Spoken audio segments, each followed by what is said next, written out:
1, 2.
One, two, 1, 1, 2, 1, 2, 1, 2.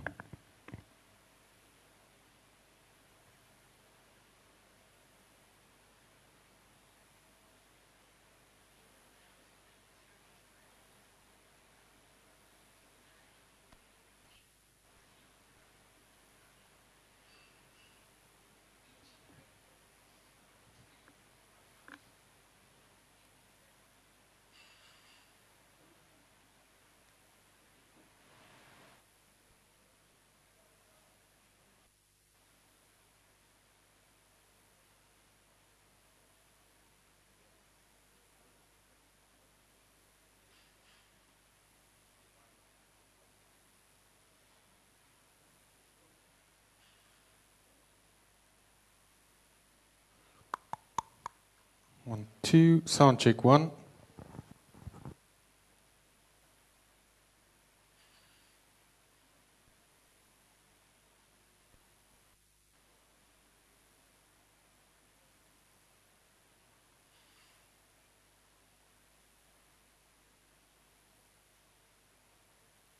T 1, 2, 1, 2, 1, 2, sound check.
Good morning, colleagues.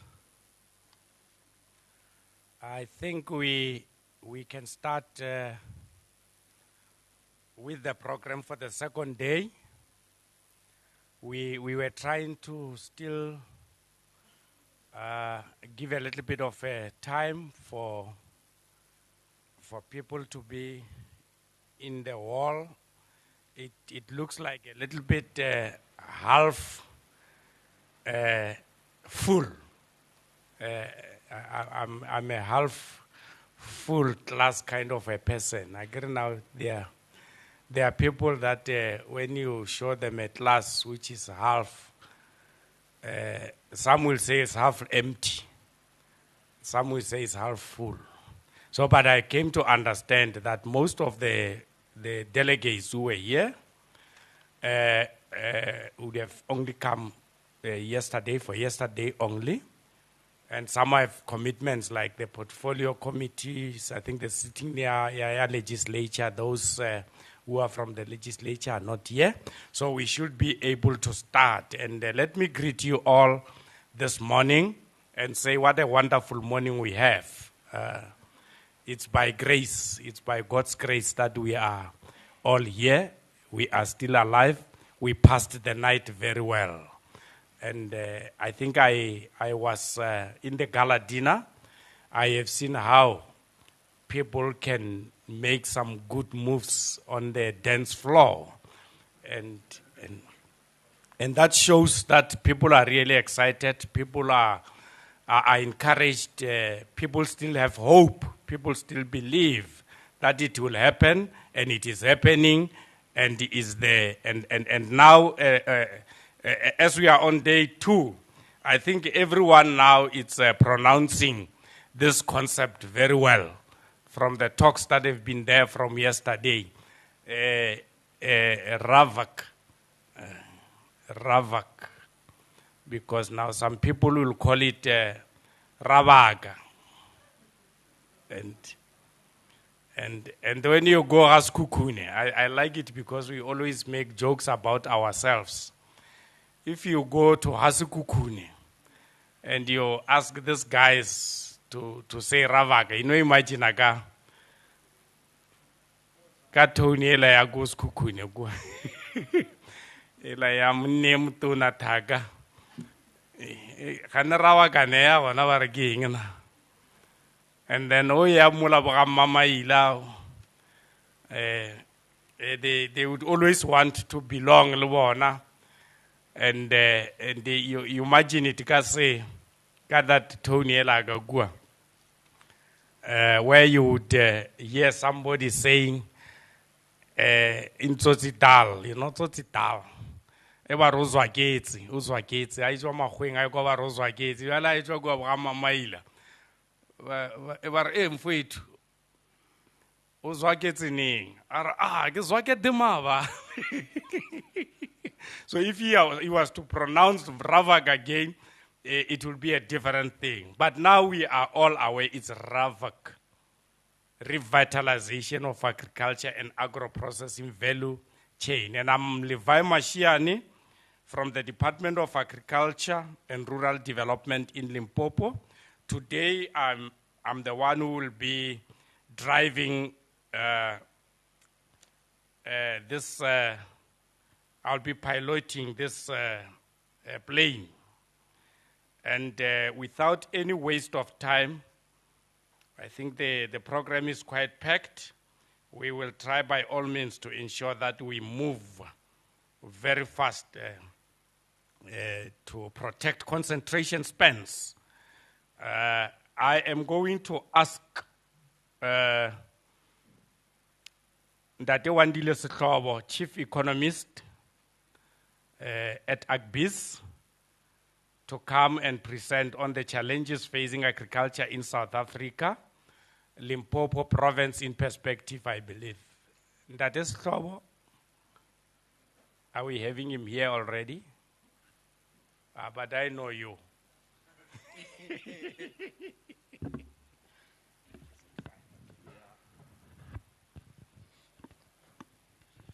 Chairperson, I'm not Ndate Sehlobo.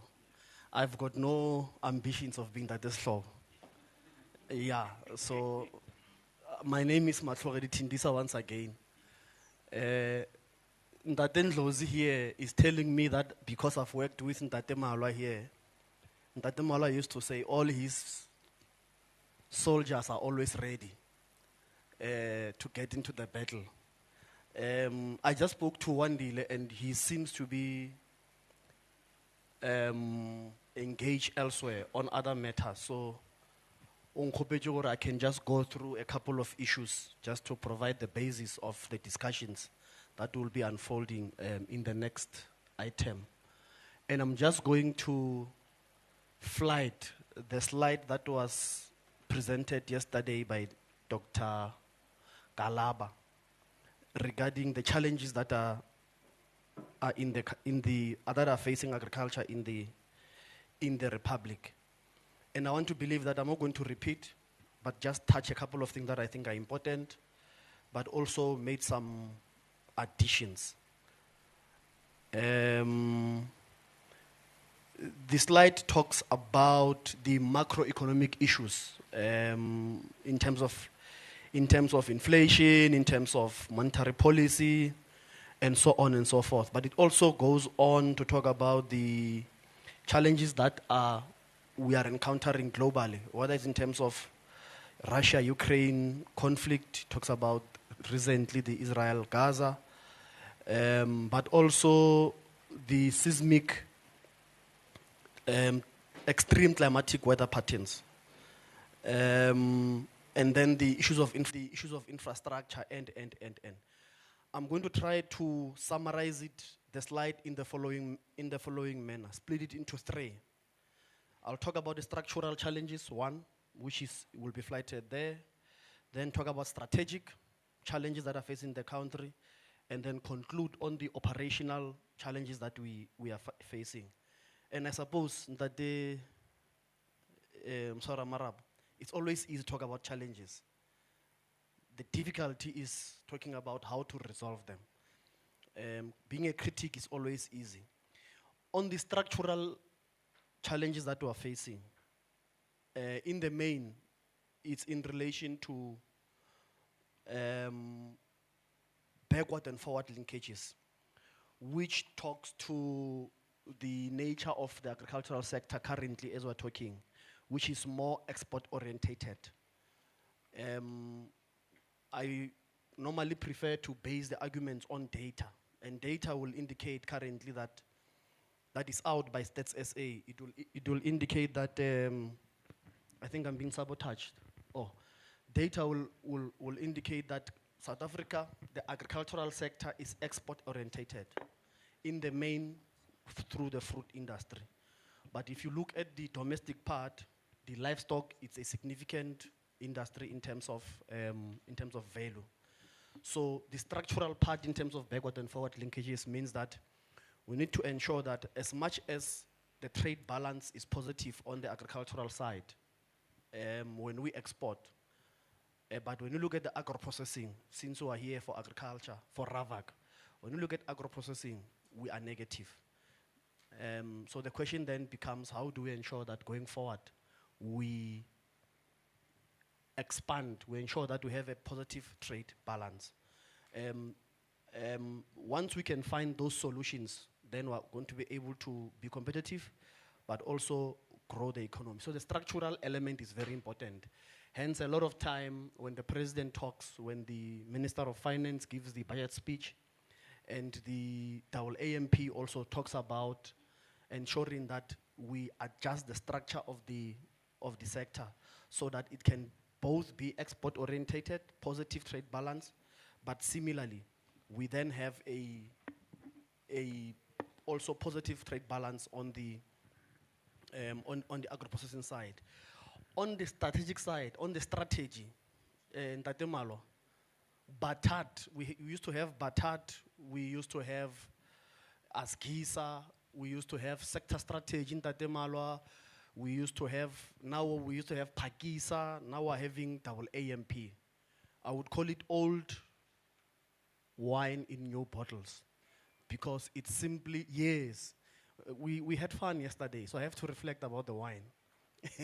So it's old wine in your bottles, because if you go through as GISA, you go through sector strategy, the pillars that we have in AMP, by and large, bar a few changes, they mirror what you would have in other documents. So I think going forward, it will be helpful if we ensure that the AMP or RAAVC, the Agriculture and Agro-processing Master Plan, needs to provide some level of predictability, some level of certainty, so that we don't have, the document must withstand changes in any form.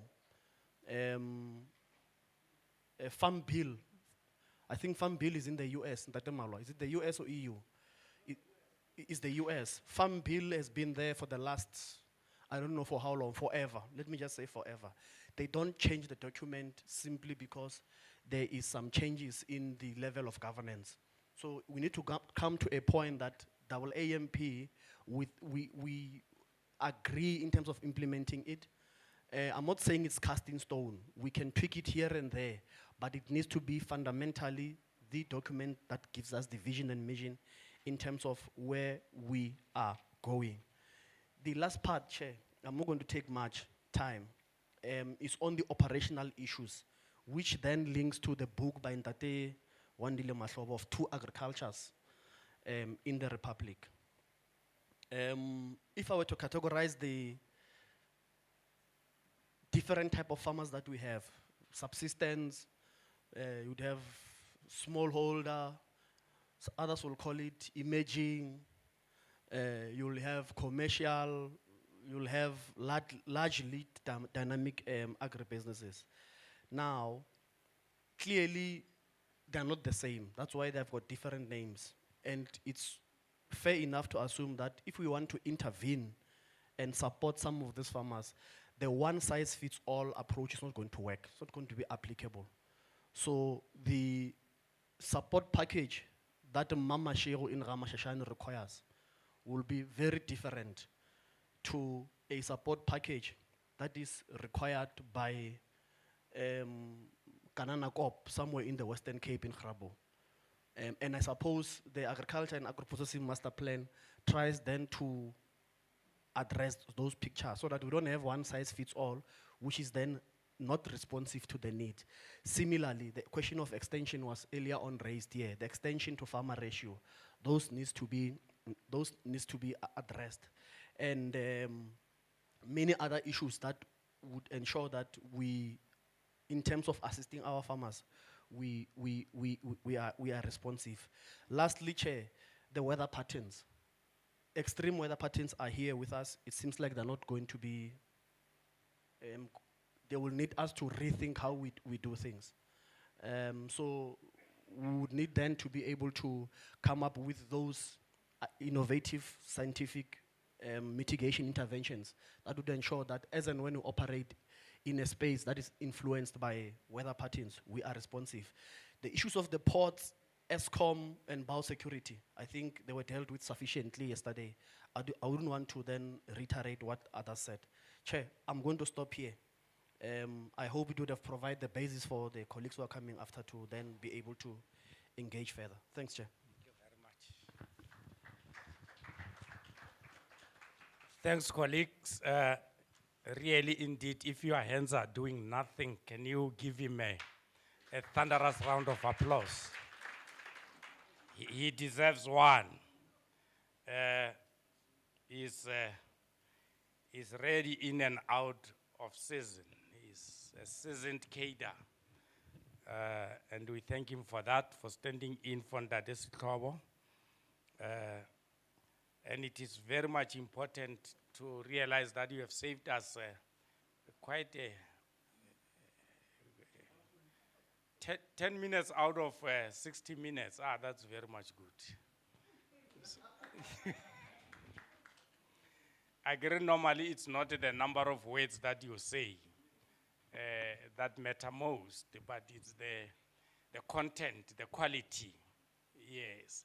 And you have opened very well by saying it's very much easy for people to always talk about challenges.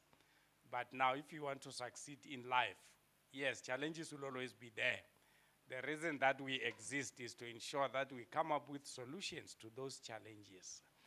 And I want to emphasize something very much important here, HOD and the colleagues who are here. You know, God does things his own way. If you look at how this RAAVC thing has happened, let me remind colleagues that on the 17th of February 2017, we had a highly attended session that started this whole process of developing a RAAVC plan for the province. And on that day, on the 17th of February 2017, I was the program director. We were at the ranch. And I've been trying to look for this guy around here, and that Erasmus, I think we forgot to invite him if he's not here. And then Tate Mukari is there. We started this whole process. And I was the program director when we launched it. And you know, the farming community, all the key role players in the sector attended. And it started. I can remember when Mr. Dalvater came with the whole entourage of those huge commercial farmers, Bakomati and so forth and so on. And we had Burowena, we had Buntate Kumalo Land Bank, we had Buntate Midupi, I saw him yesterday, but from Agri-Cita, many people in the sector were there. And I think one of the guys who was also active, it's Ntate, Chilidzi Matobo. Chilidzi Matobo. Yes. And it started, and it went on, and today we are so excited to see this, and now it's me who is closing it. Ex-Pro. Ex-Repo. Ex-Repo. Mtagola proud ka job ya gage. It's he loves his job. Una passion, that guy. O tla bolela hore hanga e thoma ke a fetša. So I'm excited to say ke thomile. Ke a fetša. And on that note, let me ask the following leaders to come in for panel 5. The facilitator is going to be Mr. Ricardo Smith. And the issue here is that we are going to look at the dualism of the agricultural sector. Can we overcome it, or is it a necessary coexistence? Is government policy environment conducive for the growth of the agricultural sector? What are the support mechanisms to support? Yeah, no, but the English that I was taught by Mrs. Bauer will differ with the English that was crafted here, where the crafter was taught by Mistress Mutlalipula. So,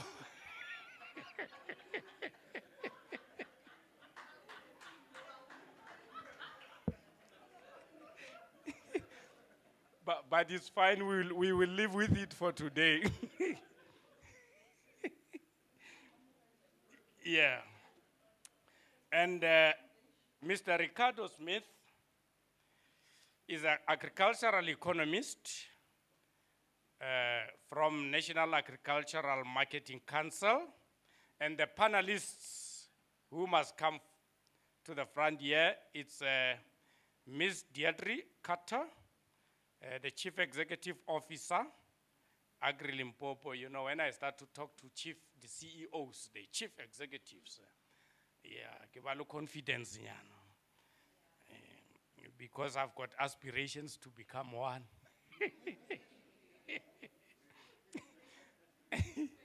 Dr. Chilizi Madzivandila.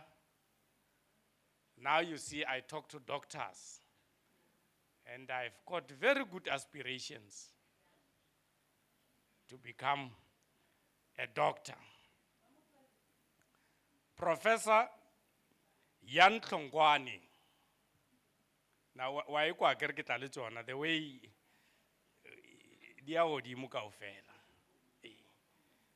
and the Professor Tlongwane is the head of Department Agricultural Economics and Animal Production, University of Limpopo, Mondovia. If you got a prof from Tefluop, you can just assume he might have attended at University of the North. Don't worry, just go there. You are doctor? Okay. Okay, so prof is not here. Oh, I've got here, prof is not here, but I've got a doctor.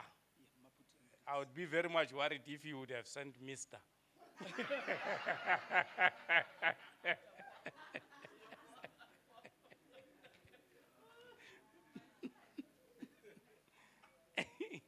And then Mudikwa Mutibani, provincial chairperson, you see?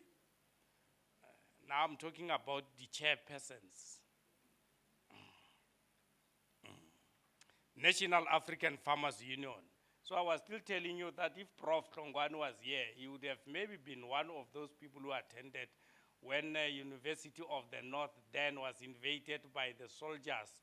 And these guys would force you to prepare for examination because we didn't want to write examinations. And they would come into the rooms and this guy would force you to say, but if you are reading, indeed if you are studying, why are you not underlining? You see, yeah. So yeah, on that note, then there is also the Mr. Emile de Gok, an independent land reform transaction advisor. You are not like the terms, right? A transaction advisor. Can they come forward, all of them? Are they not here? Some? Oh, have I moved on? Oh, yes. Oh, no, sorry about that. Thank you very much.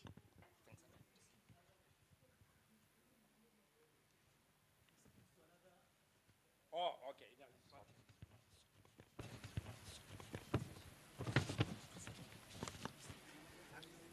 Thank you, Program Director and Ndate Tindisa for that background. My name is Ricardo Smith from the NAMC. With a fear of omitting some of the dignitaries, Program Director, please allow me to say all protocols are observed. Mine is a small but a very important task to facilitate this panel discussion on dualism in the agricultural sector. I will take this moment to ask the panelists to introduce themselves and their institutions and their work that they do. Thank you.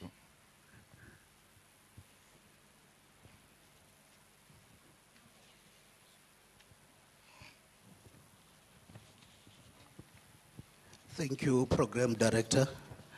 Ngadzina Ndifi Chilizi Madzivandile. The institution that I'm representing is called the Food, Agriculture, Natural Resources Policy Analysis Network. It has got a name and a surname. The abbreviation is FANAPAN. The mandate that we have been given is to do in the main three things. The first one is to do policy research analysis to generate research-based evidence. The second mandate is to build capacity, number one, from the supply side of evidence to ensure that the research evidence is translated into use, from the demand side of evidence to ensure that those that are supposed to use that evidence has got the capacity to appraise, to make sure that the research evidence that we generate as researchers, it gets into decision and policy making space. The third area that we do is to do policy advocacy, convening national and regional platforms in terms of making sure that the research evidence that we are generating is dialogued on, and also then finalizing that by generating policy-related knowledge products. So that is the work that we do. Thank you. Thank you, Program Director and delegates. Firstly, I'm Deidre Carter. Like we said, I'm from Limpopo. Limpopo is a farmers' union that is representing commercial farmers in Limpopo. We're also affiliated to Agro-processing. We basically concentrate on giving support to farmers, but more on policy issues and influencing policy issues on a provincial basis and then as well as on a national basis. And that's in short. Good morning, colleagues. Like I said, my name is Dr. M.A. Nkwana. I am from the University of Limpopo under the Faculty of Science and Agriculture, from the School of Agricultural and Environmental Sciences, under the Department of Agricultural Economics and Animal Production. I'm from the discipline of Agricultural Economics, and I'm currently the discipline coordinator in the department, and I'm also part of the Community Engagement Committee members as a chairperson, where we adopt different kinds of schools. I'm referring to secondary schools to assist our grade 12 learners in terms of agricultural science that they pursue at the high school level. And then from our university side, we are guided by the 3 core functions of the university, which is about teaching and learning. We also talk about the idea of research and, like I said, community engagement. When I was looking at the program, I saw some of the aspects that the executive committee did very well in terms of coming with the topics, because they are more relevant. And in that kind of a case, I will just say we can clap hands for them, because this is something that we need to understand, that somewhere, somehow, they didn't leave some of the aspects that need to be discussed in this kind of a workshop. Last week, we were at AFMA conference for the whole week in Cape. All the aspects that we are discussing, even from yesterday up until today, we discussed about those kind of issues. And we had so many farmers who were from Kenya in the country, and as well as Tanzania. So those kind of farmers, there were so many, even more than us from South Africa. So now, yesterday, when I was busy sitting at the back, there was one of the panelists who asked about how many farmers are here, and then found that there are only few farmers. But the main idea in this kind of situation is that farmers are our clients. So I would like to see in the future, this kind of workshop has more farmers than us as people to come and present here or to talk about things. Because the basic needs is based on the idea of the farmers. And by saying that, in terms of our research in the university, I'm just taking 2 minutes. In terms of research in the university, we are all interlinking those aspects that I talked about. But in terms of research, researches are being emerged or initiated based on the problems. If now farmers are facing an idea of climatic conditions and they need to adapt other situations, adaptation to farmers consider some socio-economic attributes. So there will be a need of study to be conducted about whether farmers are willing to adopt different kind of technologies at their certain time of period. And farmers, sometimes they do what? They adopt differently based on the locations or climatic conditions. as well as the commodity that they produce on their farm levels. I'll just have to pause here. I will add some other aspects when we ask questions. And thank you very much. Committee members, I applaud you. Thank you very much. Thank you, colleagues, for those introductions. On his opening, Dr. Tindisa acknowledged that dualism still exists 28 years after democracy. Now I will pose a question to our panelists, and I would like to understand what is hindering. You'll forgive me on this one. I always struggle with the definition of whether it's smallholder farmers or it's emerging farmers or it's black farmers, because that topic is very sensitive. So I would like to know what is hindering the progress of black farmers, and what interventions can be implemented to reduce dualism in the agricultural sector. Thank you. So since the order was not established, let me give it a first attempt. I was worried it's going to be ladies first. Sorry for being gender insensitive. In terms of answering the question, I would like to provide my take-home message before I answer that. And I've got two main messages that I will want to leave the audience with. The first one is that we know that there is a disconnect between the research that we do, policy making and practice. And the work that we have been implementing within the research space to assist the smallholder or the emerging or the commercial side of sector, it has been implemented in a pilot form. So the main issues that were discussed since yesterday and that we're going to also be discussing today, my belief as the main message is that we are almost agreeing in terms of what are the challenges and where are the opportunities. And when he provided the opening context or preamble, he underscored that we normally focus on the what and we lack to focus on the how in terms of the process. So in terms of the process, there are a few things that we need to consider. And as a message to us, and I'm saying we deliberately because this work is not for one institution. Number one, there needs to be transdisciplinary nature of the research that we do. More often, we focus on the biophysical space to understand the growth of the animal or the practices that are happening on the field, and we focus less in terms of these socio-economic issues. Yesterday, we were talking about how the CPAs are lacking in terms of governance. As seated here, we are more people who are from the crop science or economic side, but we don't involve socio-economic specialists to understand the behavior. The second issue is about interdepartmental or multi-sectoral nature of the approach. One department, one sector cannot deliver it alone. The second issue that I want to focus on is that there is no mutual accountability. When the investment is implemented in terms of program or projects, we don't go back to do monitoring and evaluating for learning and for accountability. How can we do that? We really need to make sure that when we go to implement in vendor RAAVC, we must make sure that it is underpinned by a robust monitoring and evaluation learning framework.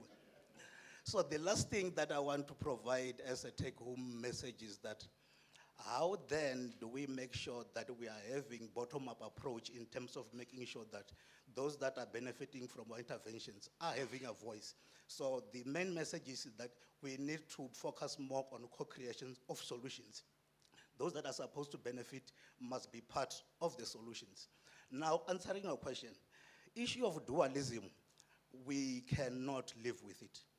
It's like in a household having one son having a bicycle and the other one not having a bicycle. That will never work. It means that the one will be watching the other one riding a bicycle. And we know the benefit will be that you then carry me on your back and then you will be able to enjoy the bicycle that I have. So inequality should never be tolerated. We really need to find modalities of making sure that those that are left behind are supported through credible programs to ensure that they are forming part of the economy. I'll leave it there for now. Thank you very much. I think the first thing that we must all realize, and I'm going to start with that, is we don't realize what a high-risk agriculture is. And at one stage, it was the riskiest job in the world was being a farmer in South Africa. I think that was about 2014. And it was not about security. It was about instability of prices, over-regulating, and that is the challenges that we sit with. I think that our farmers are not getting the support that they should be getting. We should be creating an economic environment that can ensure that our small-scale or emerging farmers, I also don't like those words, can actually grow. But I mean, it has just become extremely difficult for them. Being specifically in the agricultural, not sitting in an office, but being on farms and seeing the challenges that the farmers are going through. And I think this is the first message I want to give. We start these meetings, and we're starting it without hope, without belief. Why are we not opening our meetings, for example, if it is not with a prayer, at least with a moment of silence?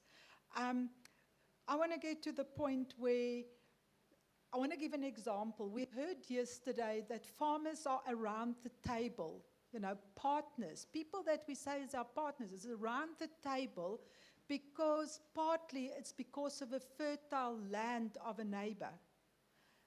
And I really want to say that is not how we're going to build partnerships. We need to realize, and I want to share the story of a farmer with a pumpkin that won the competition every year for the biggest pumpkin. So every year he enters this competition and he wins the competition for this biggest pumpkin. But every year he provides seeds to his neighbors. And the media then the one day had an interview with him and he says, "I can't understand. Aren't you scared that they're going to become competition for you?" And he said, "No. It is crucial that they also have quality pumpkins, because otherwise my pumpkins will not be pollinated. And therefore, if my neighbors are successful, only then I can be successful."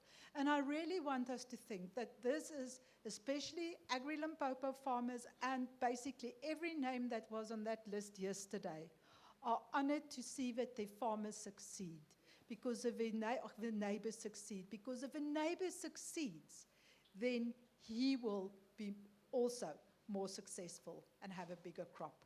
So we've got to be very careful if we're sitting in offices, not to just make assumptions.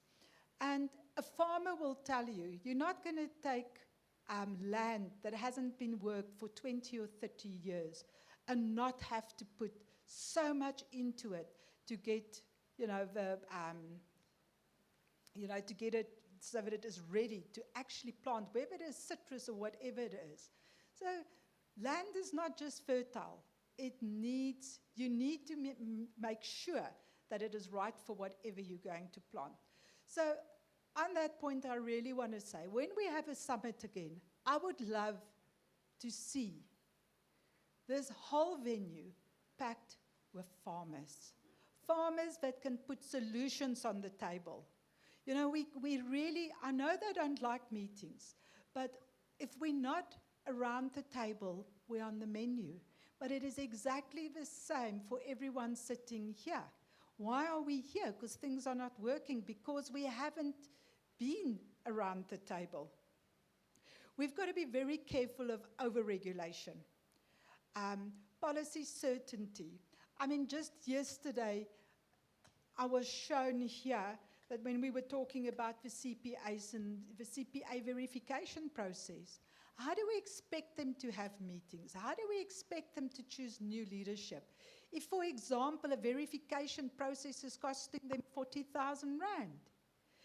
These are the things that we need to look at. This is what the CPAs are charged. And we cannot allow it. If you look at, like I said, farming is a high risk, really high risk. Our farmers, very importantly, is not price makers, they are price takers. We have a look now at the adverse weather conditions that we're having. All of a sudden, your mangoes went riper a lot quicker. So all of a sudden, the offtake agreements they've got with the acha industry, it cannot happen. The mangoes went ripe, is ripe too quickly. All of a sudden, with the tomatoes, we've seen also riper quicker now with the heat. What happens? It works on supply and demand. There's an oversupply. The prices dropped by 40%. How are we assisting the smaller farmers to actually be able to carry these losses? Then there was one more point that I wanted to make, and that was on animal health. And if we just look at animal health and the challenges that we are having, where does it start? Where does the problem start? The problem starts within government. There's not vaccines. How can we complain about animal health and what are we doing and foot and mouth and it's the farmer? But we are sitting, and I really want to put this point on the table. We've got speculators that come outside of the provinces that is going to rural areas, and then they are going to go, for example, in the Vembe area, and they go and they buy cattle there. Actually criminal. This is what it is. It's not the farmers. And then they're also coming, and when I talk about farmers, I talk about all farmers. And we talk about the vaccinations that is not available. What is OBP doing? What is our government doing? What is happening with these vaccines? And I'll leave it by that for now. Thank you. Thank you very much for opportunity again. So in terms of the idea of dualism, yes, it has been existing, and it will continue to exist if we are not taking some actions. Remember, the factors that might influence the production in agricultural sector can either be exogenous or endogenous, or either being internal or external. And the external factors, those are the factors that will always hinder the production because farmers do not have control over those kind of factors. But some are internal, which some of us from the disciplines or from the institutions,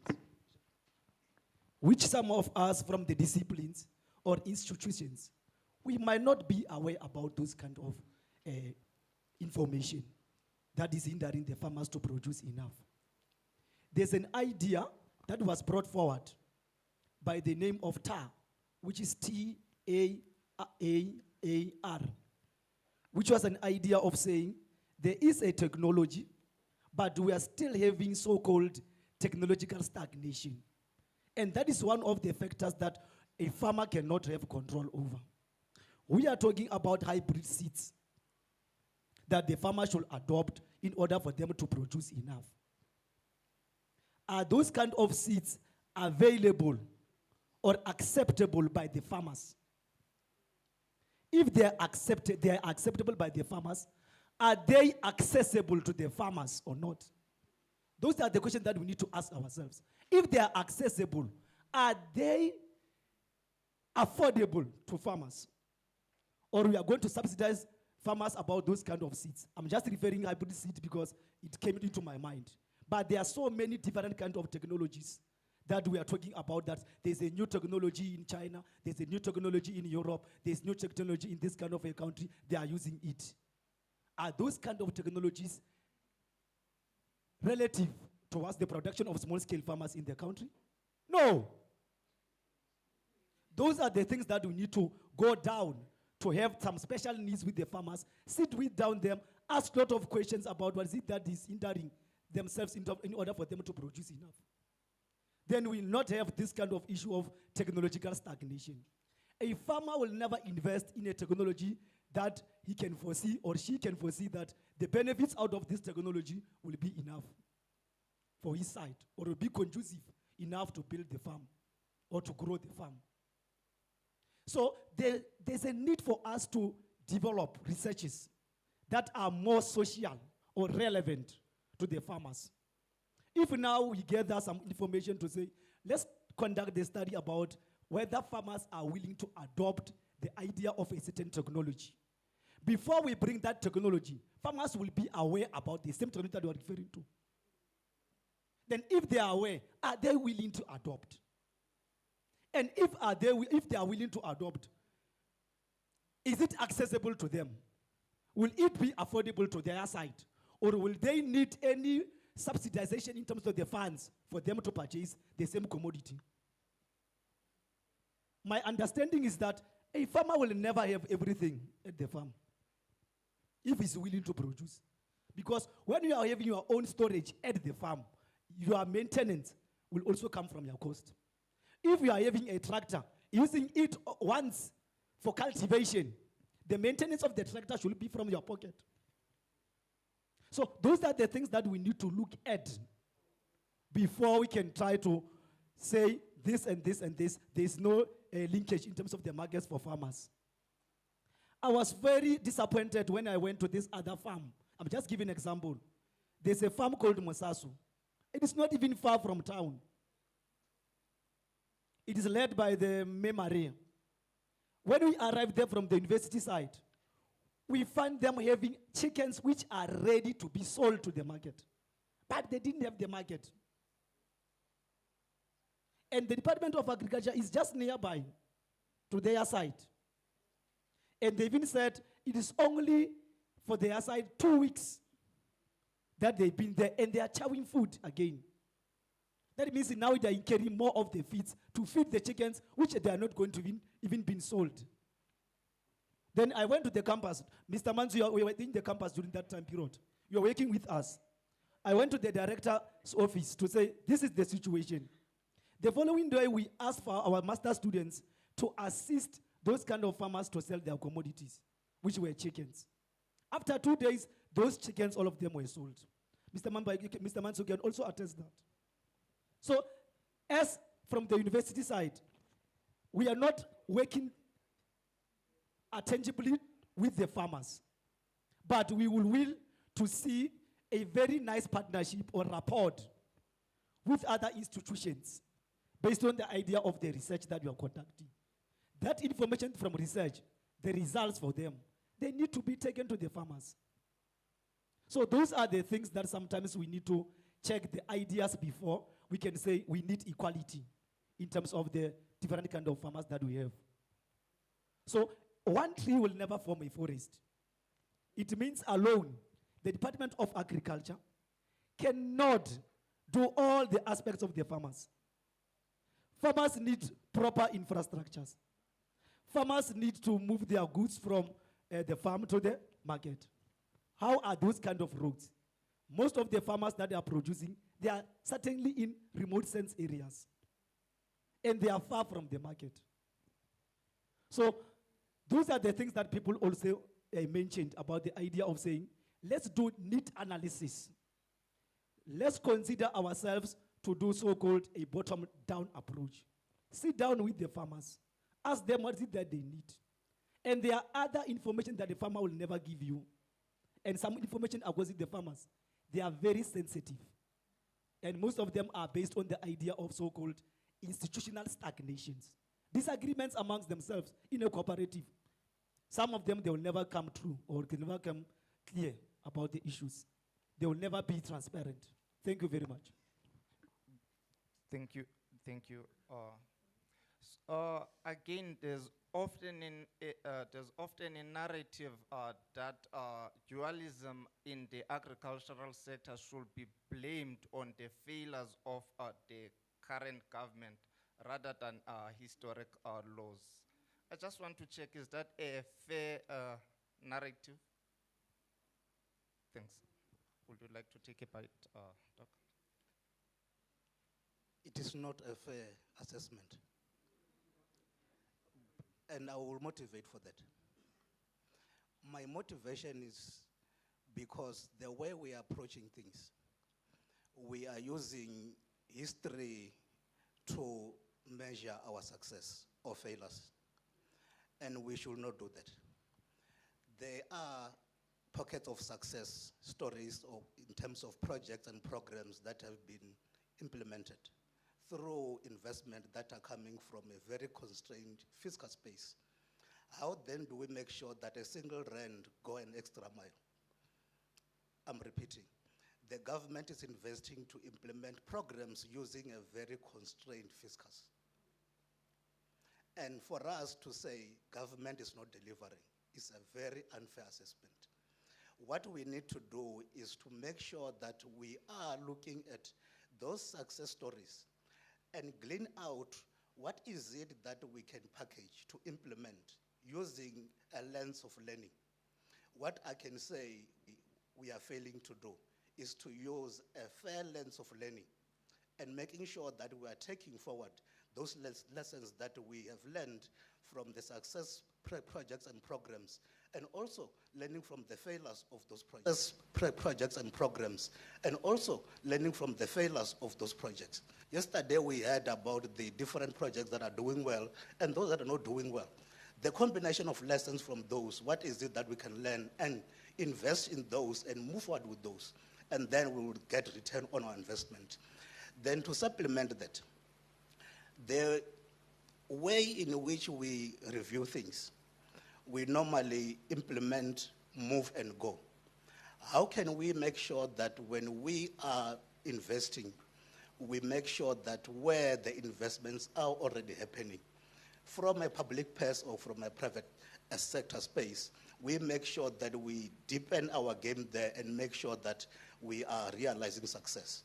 Let's make sure that the lessons from that are deepened by investing more, but also making sure that new geographies where we are not investing are also benefiting from the investments. The message is that the fiscal is constrained, government cannot do alone, private sector need to come into the space and also invest and partner. Collaborative partnerships are very critically important. If we are blaming the government, who else is there to take up that space and make sure that they are hand-holding the government and moving with the government to make sure that they are providing a service which is required and comprehensive? Thank you so much. I think that question and the answer will depend on who you're speaking to. You know, the pessimist will complain about the wind. The optimist will expect the wind to change. But the pragmatist will change the sails so that we can change direction. And I think this is what we need to do. We need to be realistic as government. We need to be pragmatic. We need to be pragmatists. We need to expect that we're going to have to change direction. What we are doing is not working. Yes, we're going to hear people saying, oh, but, you know, I can't farm without a title deed. So, and yes, it's true. They're not going to get any finance for input cost unless it's going to come from government if they don't have a title deed on their property. So we've got to look at different funding mechanisms. So yeah, that's for one side. But also the whole, I think it is very important for government also to realize that, like we said, we need to create an environment that is conducive for economic growth and for development of the farmers. And what we are seeing is quite a bit of, like I said earlier, over-regulation, but also micromanaging. So there's not a straight answer, but I think what needs to come out of it is that it is time for us to change direction. Thank you. Due to... Oh. Yes, I'm happy you asked this kind of a question. We cannot always blame government. If you go and read about the book that Wandile Sutlobo just gave us last week, it will tell you that rural development and agricultural development, they go together. Agricultural development is a subset of rural development. And both of them are the aspects of economic growth. So in order for you to develop agriculture again, you need to consider yourself developing what? Rural development. People need to be educated. That's what we know. So you cannot always try to say, okay, we are blaming government about this and this and this and this. The Department of Agriculture alone cannot service all the farmers in Limpopo province. They will try up until 90%. But that 10%, it should be from municipalities, it should be from other private sectors, even the universities. They need to come forward and working together in a collaboration. That's where we're going to get things done. We cannot always blame the government, please. Economic development doesn't mean only agriculture, remember. But some other different kind of stakeholders, let them be involved. Let us identify the special needs of the farmers and invest on those kind of aspects. If we get some new information, let the farmers be aware about the new information. If there are some markets, let farmers know about those kind of markets available. Because farmers are our primary clients in terms of our economy. So we need also to invest. And what is it that we are doing as individualities? It also matters a lot. In our program of BSc Agri-Economics now, we are going to introduce a module by the name of Agricultural Entrepreneurship. We are still working on that curriculum. So that we foresee that in most cases, in order for economy to grow, it is not based on the idea of the production. Graduates also need to create employment opportunities for other people. They need to come up with so-called agricultural entrepreneurship. Own businesses. That's why we are going to introduce that module so that we can equip our students with knowledge in terms of the management of the businesses. Thank you very much. Thank you, Doc. On that note, I will allow questions from the floor. Due to time constraints, I will take 3 questions, but if there's any other pending issues, then I will open for another round. Thank you.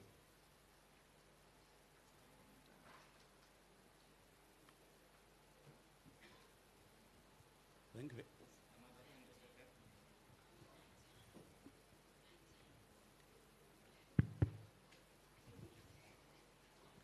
Thank you.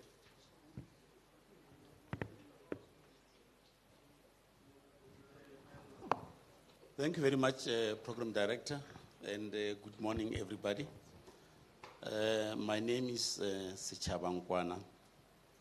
I'm from the area called Mookgophong, formerly Dendron, the potato belt in the province. I'm also a member of the CPA of Revitalisation. 2 things I want to share with the people gathered in this room. One is that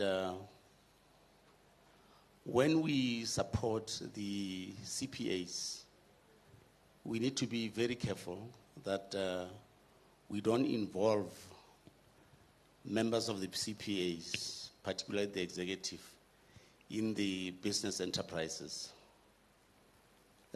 Our experience with most of the failed projects, whether it is Mookgophong, Sapiko, or the struggling Revitalisation Estate, you have members of the executive committee of the CPA involved in the business enterprises, of the project. And that is very wrong. I mean, you can't be a player and referee at the same time. But of importance is that not every member of the CPA, has business acumen skills, But also there has to be separation, I mean, you deal with land ownership and matters connected thereto, as members of the CPA. The business enterprise, only people who have skills and who are not in the executive must be allowed to run the business enterprises. I mean, I've heard that you want to support some of the failed projects. If you're going to go this route, I can tell you now, you are still going to fail. Electable people can never be objective in running businesses, because they use whatever opportunity to entrench themselves. You see, they use every opportunity available to entrench themselves. You understand? So that come the next elections, they're elected again. They will dish out favors. There will be, favoritism, nepotism, involved, so that they can entrench themselves, be elected over and over again. So we must avoid that. If a person is in the executive committee of the CPA, they must remain there. They must remain in their lane and stop interfering in the business side of the project. Unless if they are serving on the board. If there's a board of directors, yes, you can have the CPA executive represented on the board, But that board must be independent, must have external people, on that board, so that it becomes a corporate board which will take the interest of the, beneficiaries seriously. Okay. So that's my appeal, Comrade Acting, I'm sorry. Comrade Acting HOD. So that's my point, We have seen Makgoba, there were 2 or 3 interventions. You bring the same people, These people know each other, But because of the vested interest involved, they fight all the time. Understand? So let's bring business people to run the affairs of the business affairs of the CPAs. Not CPA chairperson or treasurer or whatever, And if by some luck, they happen to have some business acumen skills, they must resign from the CPA. You can't, during the day, you run the business. Over the weekend, you go into a meeting of the CPA Executive Committee and you influence decisions, that impact on the business side of the project. That's not on, But program director, you see. You can't work properly. Yeah. Now, the second issue, which I wish to raise with the department, and very, very frontally, is your interventions, We need long-term and pointed interventions. You can't afford as a department to be everywhere, Make short-term interventions everywhere which have no sustainable impacts. You see. If, for instance, I'm a cattle farmer, if you want to support me, you can't just move in. 1 year from there, you pull out, To breed, it takes 5 to 6 years, And by the time you move out, I'm on my own. I'm on my feet. But if you just walk in today, next day you walk out, I will still be limping, understand? So you can't afford to be all over, Comrade HOD.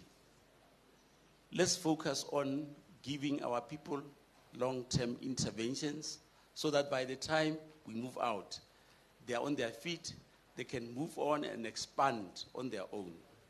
So this issue of being all over, I was once the chief executive officer of a district municipality. And I had TLCs under me, about 29 during that time, from 1995 up to 2000, So you'll give money to a TLC, say 20 million for water projects. And councillors will go into a meeting. How many wards do we have? Now we've got 13 wards. Then 20 million divided by 13. That is how they'll divide the money. And I stopped that. I said, no. If that's your approach, then I'm withdrawing the support. Because I want a project which has an impact. You must prioritize. If I give you money for the roads, you can't go around building half-a-kilometer roads, in the whole municipality. They won't have any impact, you understand? So I put my foot down and said, I'm not going to support that. You sit down and agree, you know. As to who comes first, it's none of my business. But I want a project which will have an impact that I'll be proud of when I come and commission that project. Thank you very much. Thank you.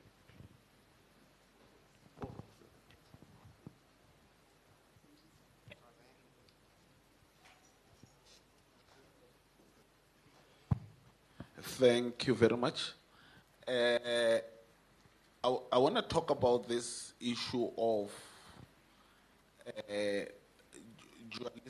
dualism agriculture vis-a-vis enterprise or business development in this form. I'll just give a narrative of what one of my friend Carl Hennen taught me. He told me that the white people, 100 years ago, were fetching water from the river, like some of our villagers are doing currently, where they're fetching water from the river. But currently, white people are owning the economy. In South Africa or globally, they are owning the economy. Why? It's because of the way systems which were created. I'll give an example with one big company, ZZ2. When Betty Van Zyl arrived in Mookgophong, he was there to farm cattle. And the ZZ2, it's a brand mark of a cattle, if you didn't know where it comes from. It's a brand mark of a cattle, Zyl, I forgot what Z means, Zyl number 2, because there were 1, 2, and 3. So what happened is that when they got there, they saw a need to venture in a different type of business, which was to produce milk. So they moved from primary, which was to only produce cattle for meat, to producing milk. And the business was growing. As it was growing, they saw a need for vegetables, where at the end of the day, they went to producing tomato. Thank you. Producing tomato, and then later venturing into tree planting. But what I want to say is that it was not just a straight line where they came in and say, we produce tomato, we become billionaires, and then they've started from scratch. But in between, their government, the apathetic government, funded their processes, but reminded them on one thing. You are a business, you must pay taxes and levies, and make sure that you do help the government to grow and create money.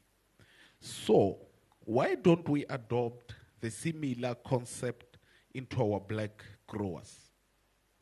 If they have started whatever they are doing, we boost them. It might be 10 years that we boost a farmer with funding, they grow. But we remind them that this money must come back in form of taxes. It's businesses. That's where we're going to see development.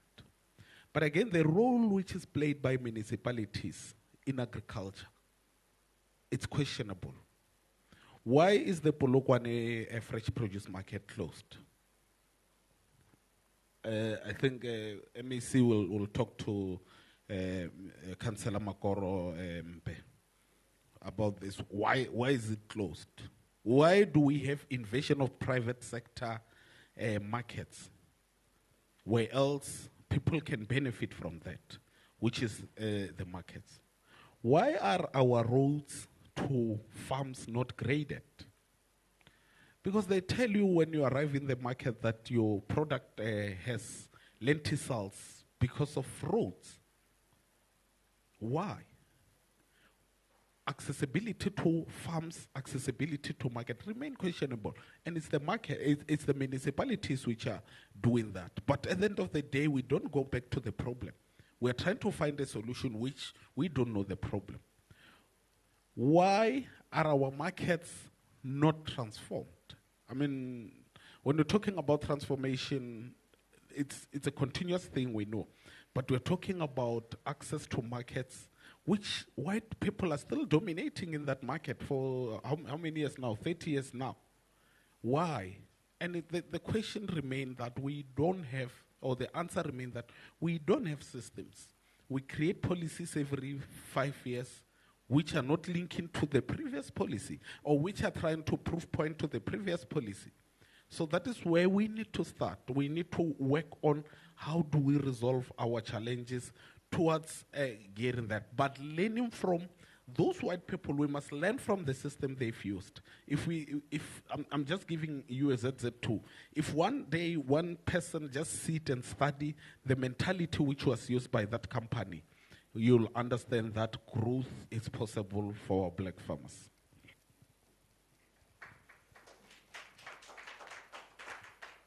Okay, thank you. Those were more of comments. If there's anyone from the government side who would like to respond before I can ask the panelists to wrap up.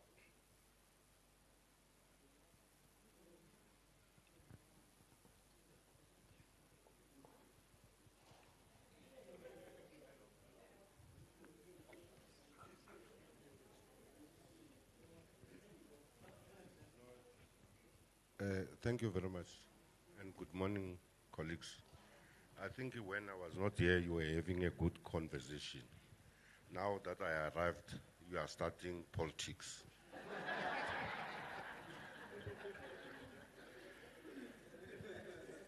Let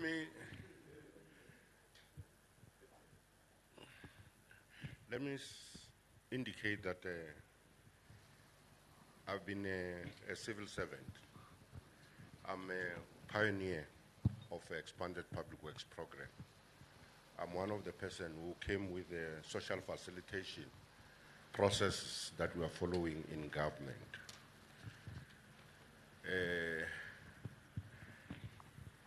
My experience since I came, well, even when I was at Lidet, the issue of CPAs was giving me problems. And I always say, when a person has a car, that person's car gets stolen. When he gets it back, you can't tell that person how to use the car.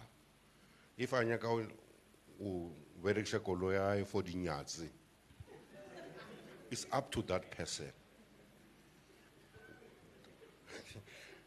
The analogy is the problem that we have about CPAs. Remember, it's their own land.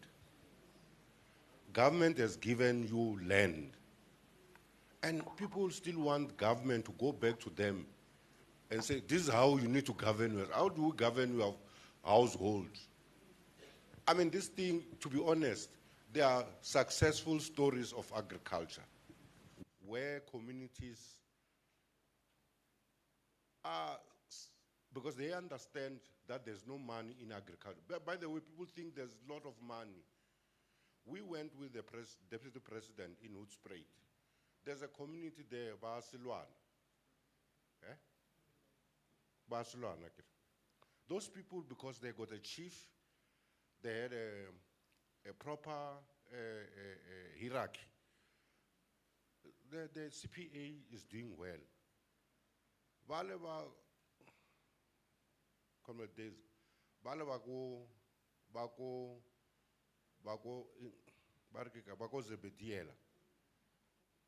The chairperson of the estate was working for agriculture.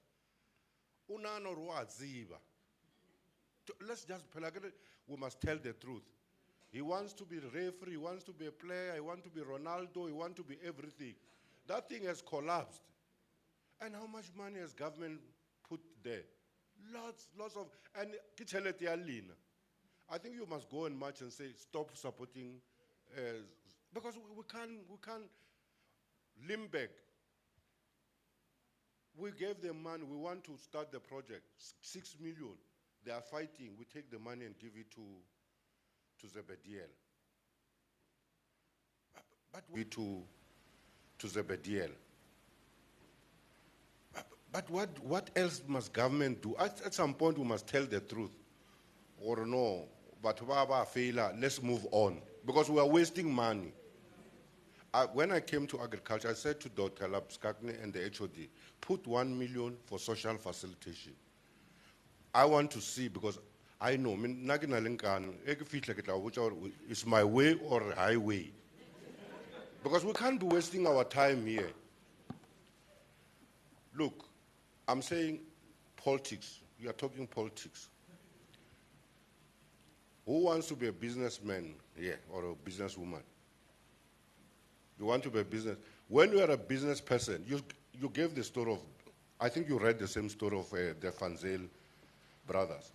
Remember, it was the father and the brothers. They were also having some challenges. Don't think they did not have, they also had the challenges. But the bigger brother, the one who came with that ZZ2, remember, it's a stamp for the registration. He bought all of them. Because in business, only communism in business. It's not like socialism in business. No. Even China, they realized that socialism, which they were telling us when we were young, or no, somebody, they saw it failed. Now it's an enterprise of an individual. So Rina, every time when you start business, we say government. How can you be a business person when you speak about, every time you think about business, government. Everything you think business, government.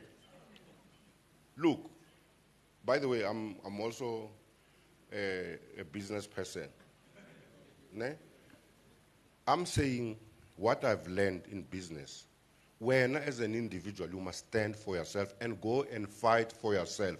If, for instance, Shekina says there's money for land bank, ne? You must go and get. There's a lot of money in South Africa. When I was in Lidet, they said we must give spazas loan and grant. You know how many people applied in Limpopo? 0. I still have it. Martin Mahos is a friend of mine. He was working for, he was a chairperson of SIFA.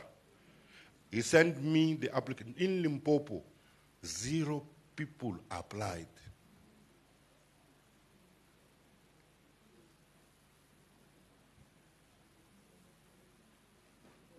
There's plaza shops. There was money for tourism. Nobody applied. We had to take the forms because I had to force them to say, we have to benefit that money from national government. We had to take the forms and assist them to fill the forms.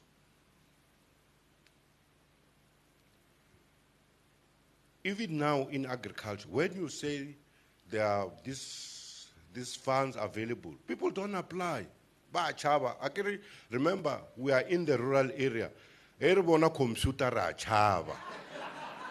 the reality of the matter. If you see forms, we don't fill the forms. You know, for instance, I can tell you, even in the ANC, when we talk about iCloud, Limpopo is the last one to report. You know why? It's because we're a rural area. And this is what we need to do. Somebody was saying, why don't we talk? We got 6.4 million people. And how many universities do we have? 3. Gauteng, how many does it have? Small provinces have a lot of universities. But the point that I want to say is, we hear you. This hit and run, I think it has been raised, even whether in any Bradeza, this thing of hit and run, ne? That we don't take people along for a very long time. We support you 2 days and we leave you. Even before, I get a degree, why complete. I think we know what they're actually getting that. The issue that I want to say is that it's not that government is not helping. but we don't help. We can't help you 6.4 million in a day. If we were to show you how many farmers do we have, and I'm told that paper bag farmers, and this is what we need to deal with. The people, when they say there is this fund, he produces the certificate and get the money and don't do anything. So we need to deal with it. And fortunately, we had a meeting with the minister. We have identified that weakness, that we have paper bag farmers. For them is that they just apply and make sure that they get the money and they don't do anything. The issue of infrastructure, remember I was working for the road agents. I'm the one who started the road agents. If you look at what we did, we said if you are standing in the grid, wherever you are standing, you don't have to drive 10 kilometers without finding a third road. That we have achieved. And give government credit where it's due. I mean, when we came in 1994, Asbury, he comes from there. Bochum, what was Bochum in 1994, before 1994? Yeah? Who knows Bochum before 1994? There were no roads. The road ended in that tree from Dendron. But today you have roads. Skukune, what was Skukune? The roads at Skukune, the road to Tompislika and everywhere, there were no roads. Amatala Hospital, and I can talk, Appel Cross, all those roads. In Wembe, there were no roads. Donald Fraser, Chisaule, I know Vatflag or what. Those roads were built by us, this government. We can't do things in 30 years. Remember, what we are continuing to do is that we will deal with this economy. Lastly, we went with the Premier last week to Bochum. When you listen to our people, we had in Bizo, they no longer ask about, we no longer talk, in Limpopo, we no longer talk about clinics, building of clinics. People ask, how long will the clinic operate? 24 hours. They are saying, our schools must be upgraded. So what we are saying, there's that song, ya ANC, if it has not arrived to you, it doesn't mean that we are not doing anything. And I think for me, we must put this thing in perspective because people think that we are not doing anything. I mean, the statistics speak for themselves. 97% of the population have electricity. When I came to Public Works in 1994, only 35% of the people had electricity. 96% are staying in formal dwelling. At some point, 80% had water. Now we dropped back because of what? Of extensions. Education, well, people argue about those other. So the point that I'm raising is that we will not achieve all these things in 30 years. We will still continue to do with your help. And there are a lot of people who have benefited, of course, and who are serious farmers today, but we will still deal with that. But I'll speak to John to say about it. It's yesterday, municipalities, you know, the meeting was, government protocol says the meeting must be opened by municipality. They did not even send an apology. I was supposed to be introduced by the district municipality, executive mayor, introducing me. Maybe it's shy to introduce me, that's why they didn't come. But it's a concern.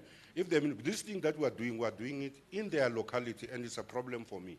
If they are not part of this, it's something that we will raise it, Comrade Day.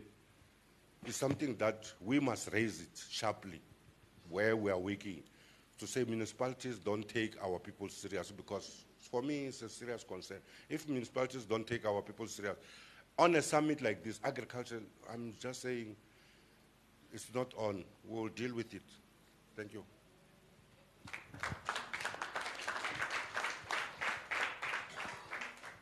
Thank you, MEC. we are already behind the schedule. On that note, I will give our panelists 1 minute each to wrap up. Thank you. Thank you so much. Thank you so much, Program Director. I doubt if I will only use 1 minute for a particular reason that I am from Limpopo and what we're talking about is very much close to home. Honorable MEC, with the participants here, we can forget all that I said because I said that using my knowledge as a capacity borrowed from the space which I work for. Now wearing the residents of Limpopo citizen hat, my one plea is what is being discussed here, in my view, is pointing towards the direction that we need a systematic way to document what is working where, why, and how for us to be able to make credible decisions on where investment should go. That said, we need to accompany this RAAVC with a credible monitoring, evaluation, and learning framework to ensure that we are learning and documenting where we are implementing. Thank you. Thank you so much, Program Director. I just also want to say that it is important to understand that we are a unique province. We cannot be compared to the Western Cape. We cannot be compared to any other province. We need to look at, and therefore we can't just look at a national plan. Our provincial plan is crucial. We're a province that sits with 3 borders, number 1, and we cannot even compare districts with districts. So very, very important. And lastly, I want to close off just by saying, if you see a farmer, what tree can you compare them with? And I compare them with a baobab. A baobab is a tree that offers medicinal use, it offers shade, it offers seeds, it offers an income to the local community. And the DNA of a baobab tree is not easily destroyed. You can try and chop it down, it will just spring up again, shoot new leaves, and it will grow. And each and every one in the farming sector should look up to a baobab tree and say, that is what I compare myself with. Thank you. Thank you. Okay, thank you very much. From my side, I will only take 45 seconds. In the working environment, there's an element of the word passion. If you are passionate about what is it that you are doing or employed for, things will always go right. We need to bring those who are successful and those who are also struggling, so that those who are successful in terms of their own production come and give some testimonies and try to engage with those who never be in a good way in terms of doing things. And that also needs a passion. Remember, in life, victory has many fathers, MEC. But failure is something else. So let us have the passion of what we are doing at the workplace. Whether you are actual extensionist or advisor, please engage with farmers on a daily basis and report to the MEC. Thank you very much. Thank you. Throughout the discussions, there was an emphasis on the need for partnerships between the government and the private sector. Also, it was suggested that researchers in academia need to publish research with impact. You must advise the government correctly. Also, it was said that transformation is a process, it's not an event. So we still have a long way to go as a country. And that brings us to the end of our discussion. Thank you, colleagues. Over to you.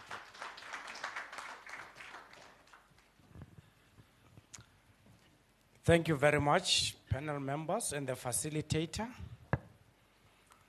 You tried your best, even to save time. And the colleagues and the Telepako, connect or somebody else who's nearer, they're saying the next presenter is using Apple, you know, the Apple. So it's not compatible to this rural kind of technology that we have around here. So can somebody come quickly and assist us? Brian, good. But I think what I've realized is that the very passionate young doctor, if he goes into a classroom, he teaches and anybody fails, I will definitely tell you that that person would have left brains at home. Because the way he's very, active, agile, and so forth, there's no way you can fail in his class. And I like Dr. Chilidzi, the way you say Ravak Kachivenda. Anogio na hiyo.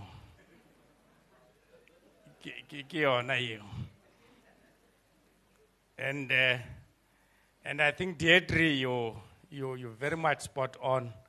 We used to have Van Jaarsveld, and it's been very good. I wouldn't go. Sometimes it's very much good after such very powerful deliberations, to have some dessert of some kind, you see, or duele, so that the next presentation, it's like a foundation is sharp. But I think generally you would understand that support area farmers cannot be what used to be, and I think RAAVC is trying to address exactly that, wherein you would find that government goes out to form a cooperative in a village, because now they're reporting on the number of cooperatives supported. So, 3 layers. And then they expect them to run that business. So if you look at it, 3 layers. Everyone who how much is an egg? And then thereafter, 350 President Ramaphosa. You know we create for a line because it's the easiest way. You don't expect that cooperative to still operate, you see, and that being the case, I think RAAVC is shaping up things to ensure that comprehensive producer support that you conceptualized, it's seen to be alive. Thanks very much. Let's move on to the next presentation and the panel number 6.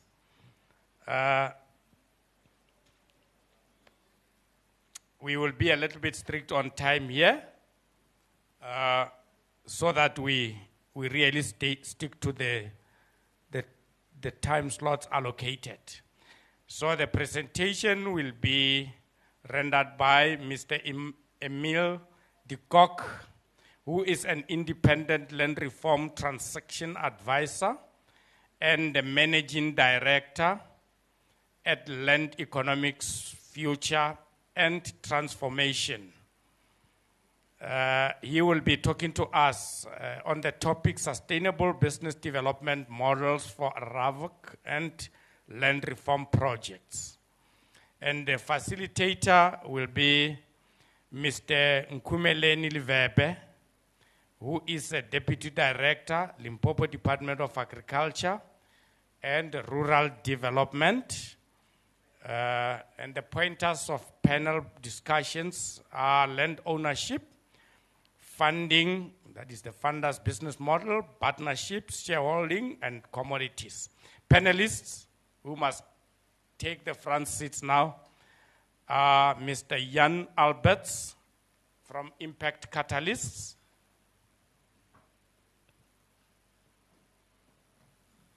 Thank you very much. Mr. Ravele Betuel, Secretary, Mauluma Farming Enterprise.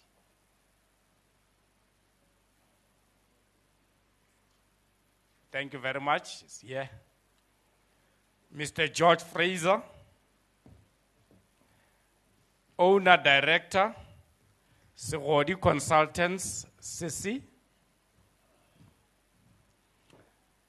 And last but not least, Mr. Vusin Rosi, Limpopo Department of Agriculture and Rural Development.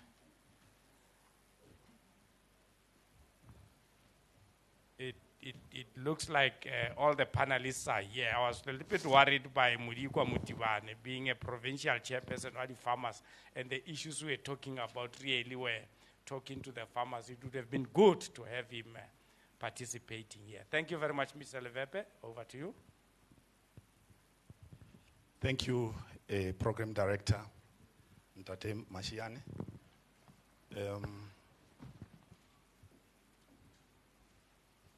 Allow me, HOD, to appreciate the presence of our MEC, our Honorable MEC, and yourself, Acting HOD, and your entire management team. And ladies and gentlemen, good morning. I think you can do better than that. The Macheroni, good morning. Okay. My task is very simple. It's that of facilitating a panel discussion on various business models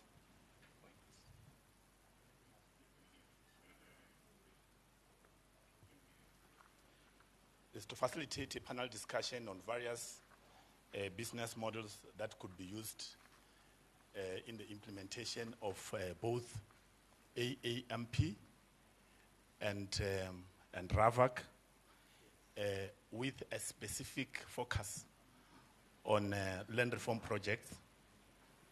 So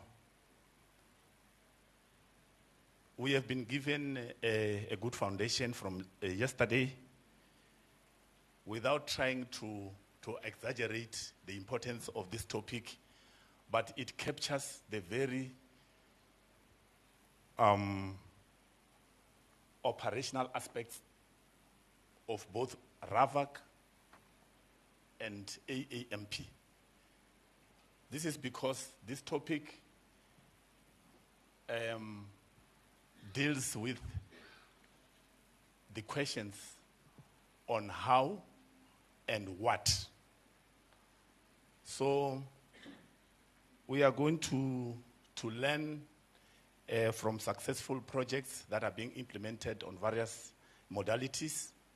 I know our acting HOD is very passionate about some of the modalities that he has experienced, not locally, but also from other provinces. He was sharing with us at some point when he visited us in Wembe. So we are not only going to focus on the business modalities at a level of a project. We are also going to be dealing with the modalities at stakeholder engagement level. So allow me, ladies and gentlemen, to welcome Emile de Kock to give us a short presentation. To welcome Emile de Kock to give us a short presentation, just to start this discussion. I know these topics invoke very raw emotions within us, so we are going to be a bit strict on time.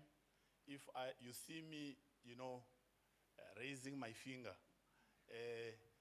just understand that your points are taken. So please, let's cooperate with one another. Thank you very much, sir. You can just come and take it away. I'll also do the same to you. Thanks, sir. All right. Morning, everybody. I am glad that we didn't all follow the Honorable MEC's lead and dance until 4 o'clock in the morning. Some of us made it halfway there and didn't feel that clever this morning. Thank you. It's a pleasure to be here, and I appreciate the invitation. As the facilitator indicated, quite a complex subject and potentially emotive, and please rest assured that I have no intention of taking any particular positions on anything. But I have worked as a transaction advisor for more than 15 years. I've got quite a bit of exposure to Limpopo province in the process. Probably better that I don't necessarily name all the projects where we've been involved, but we have successfully facilitated a few what has come to be known as community-private partnerships in the land restitution space and also in the redistribution space. And we've done a number of assessments for CGA, for NGOs, for different government departments, for private sector. In some cases, those have led to deal-making. In other cases, those have led to us advising that deal-making is not advisable. What I do want to say before I start shifting the slides is the government officials here, you have my deepest sympathies. It is difficult enough to conceptualize and contemplate effective strategies for any sector. Agriculture seems like a simple sector, but actually it's extraordinarily complicated, very competitive, very low margins, very difficult to break in and very difficult to stay in. If you add land reform to that, then you have a whole new thing that no one actually anywhere in the world has ever been able to make proper sense of. I remember at the Communal Land Summit last year, the Interministerial Committee people were saying about how they went around doing research to look at best practices of land reforms in other countries. I do remember that they actually never said what those best practices were. But what we know from research is there's one common denominator for best practice in land reform. The best way to do land reform is to finish it. Okay. And so for those of you that are still going to be around for 20 or 30 years, I think hopefully what you can look forward to is that in time to come, it will just be about agricultural development and rural development. The land reform word will no longer be part of it. So let me get in.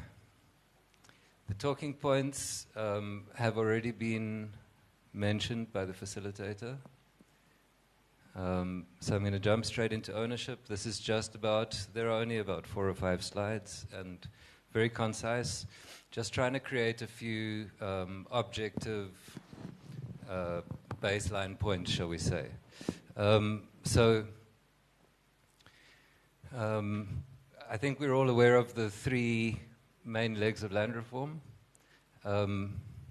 And I definitely don't want to unpack each one in the limited amount of time that we have available.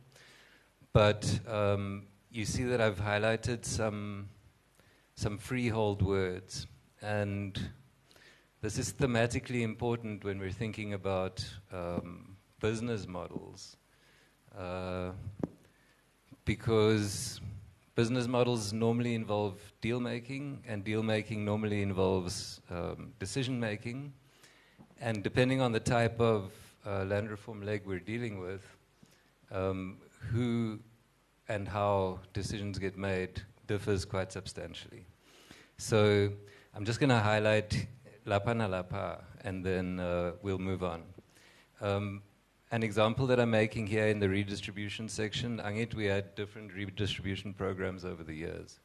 But when you're talking about plus, you have state land, and when it's state land, you can't do commercial deals as easily because the state ultimately has to approve the deal, and the state almost never does approve the deal.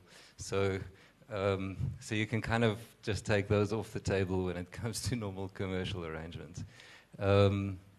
If we go into the restitution side, this probably in Limpopo you're fairly aware of the fact that the higher value deals that get made tend to be done on restitution land.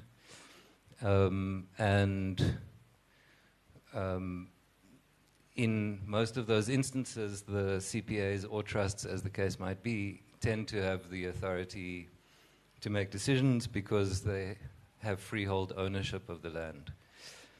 On the tenure reform side, I think many of us know that tenure reform has lagged as a leg of land reform.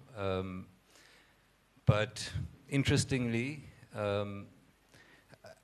I know better from Mpumalanga and the Eastern Cape, there are all these old fruit estates that are in various stages of not performing so well.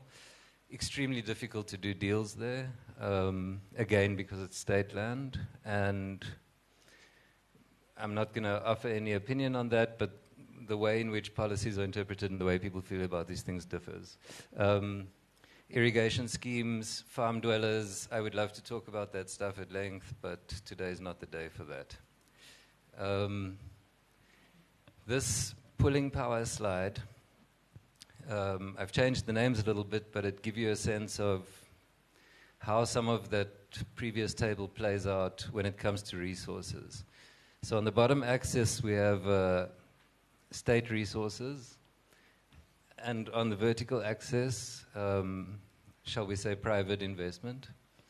And what we're talking about here, collectives, would be those typically restitution projects and some of the old slag redistribution projects, large communities which are prone to their own challenges, but typically have ownership and typically have good assets.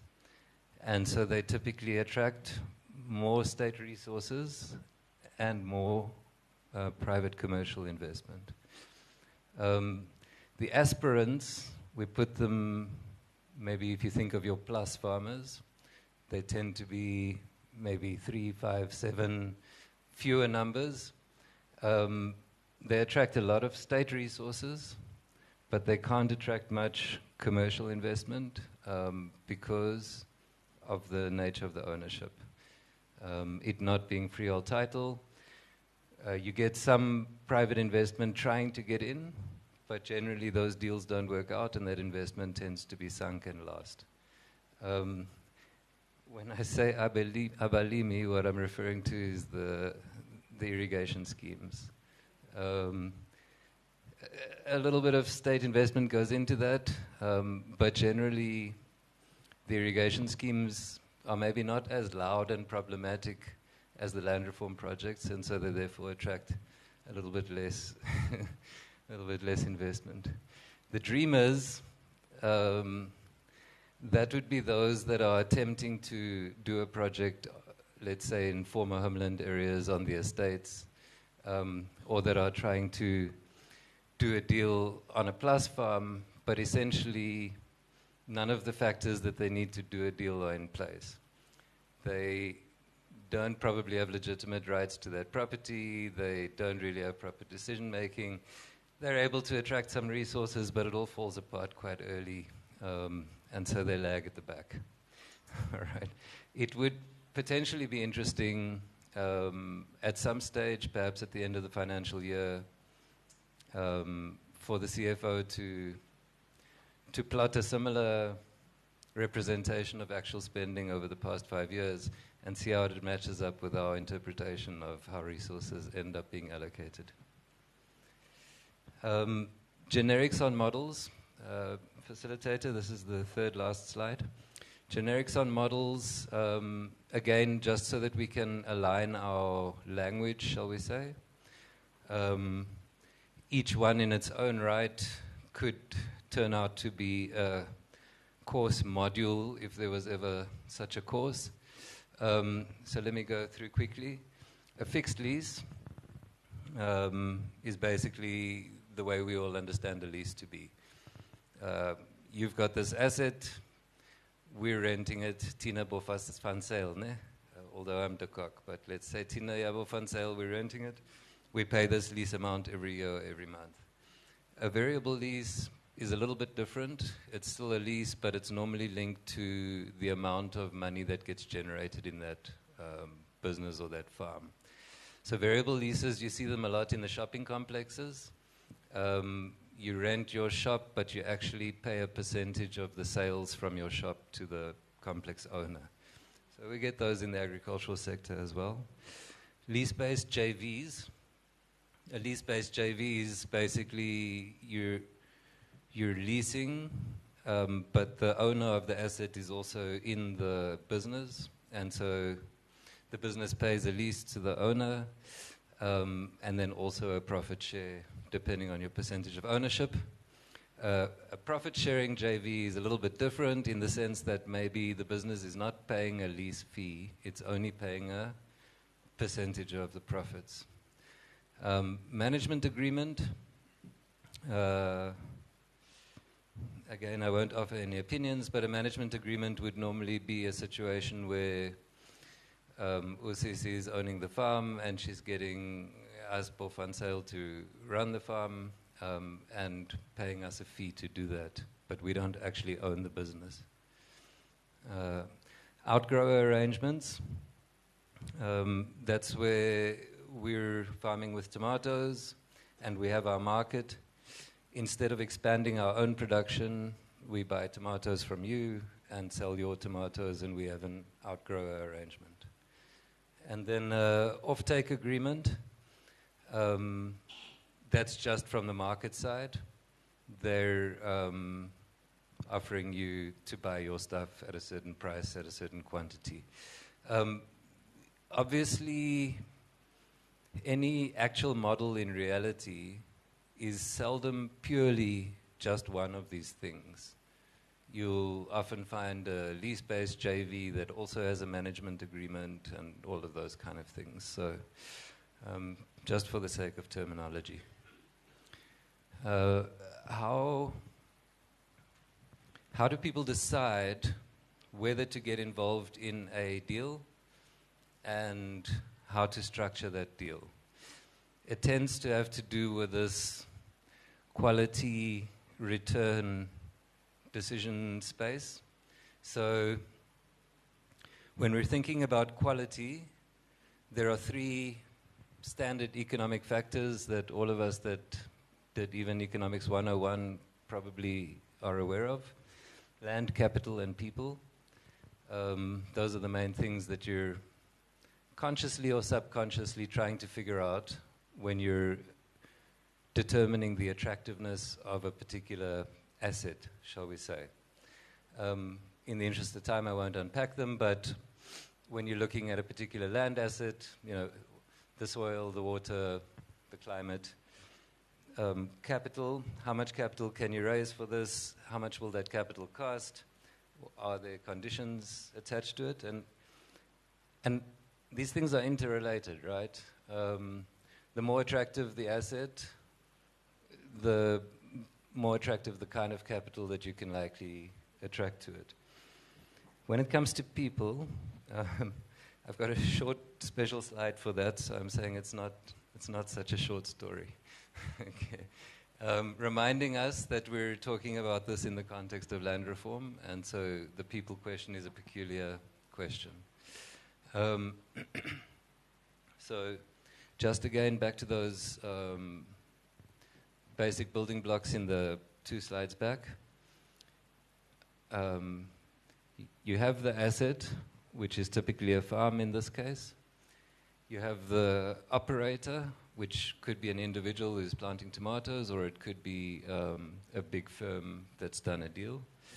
And you have the owner, which could be a smallholder, a plus tenant, or a CPA or a trust. In theory, quite simply, rent goes to the owner, profits goes to the operator. And if the operator and the owner are getting into business together, then you have a SPV, which we'll generally in common language call a JV, right? Again, remember, these things can fall in a range in between, but that's just the simple building blocks of how deals are structured. So coming to that people question that I said isn't a short story. Again, it would be lovely to tell anecdotal stories and tales from the trenches. I think probably about at least 1/3 of you. I can sing him. We'll just wait for the projector to restart.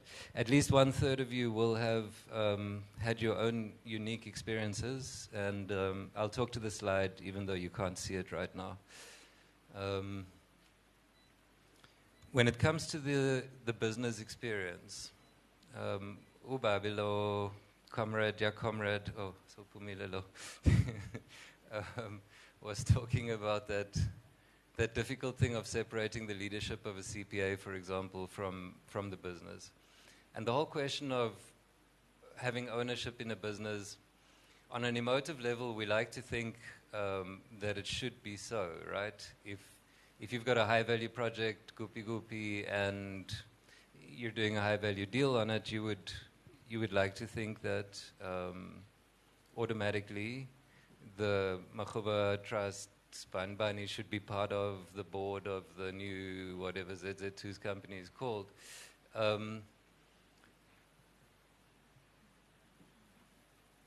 But in general, it's not an experience that any of those board members enjoy. Okay, and so you get these tricky things. If you're in the boardroom but you don't feel like you belong there, or you don't feel like you're welcome there, it's not a pleasant experience, and it's not necessarily a constructive one.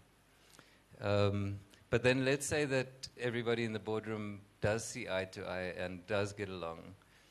Then you have another level. Is that projector coming back on? There we go. You have another level which I'm calling the darkroom trade-off, transparency versus strategy. So on the one hand, the community expects the people that are in the boardroom to come back with all of the information about the business, but on the other hand, things that are discussed in the boardroom are not necessarily supposed to be discussed out there, but then if they're not discussed out there, then those who put them there feel like they're not being transparent enough and so on. So it gets very complicated. And then you get to the broader community level, where you have these fluid fundamentals, and some other people have mentioned this stuff at different points. How the elections are held, how resolutions are taken, and how nominations are made. Fairly complex stuff. What I can say before moving to close is that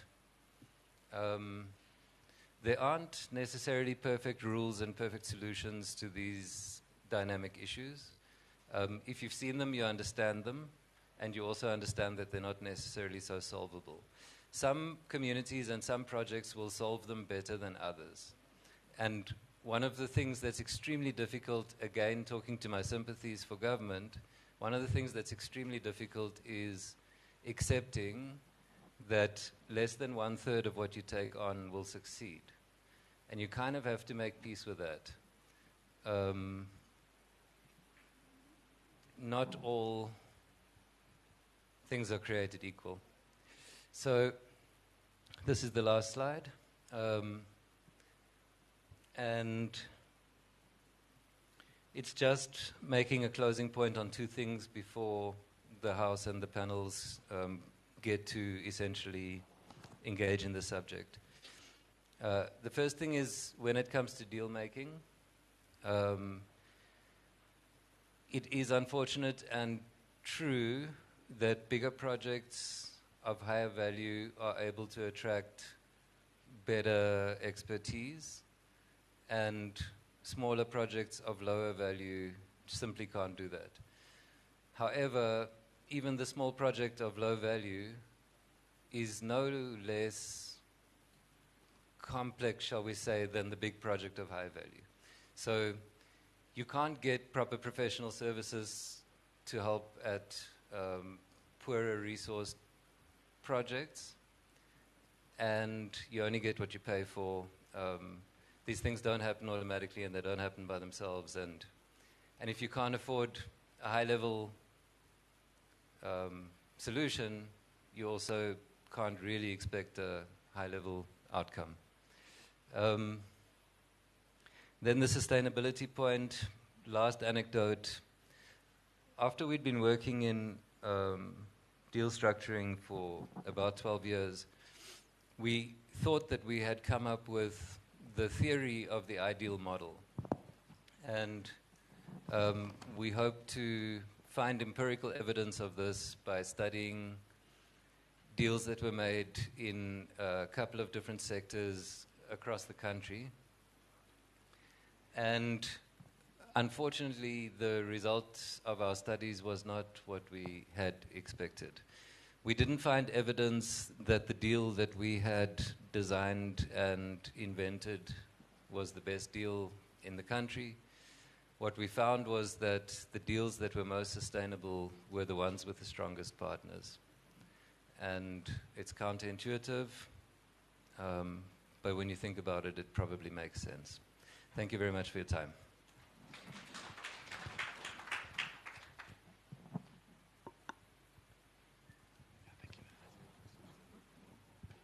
No, thank you very much, Emil, for provoking our thoughts around this matter.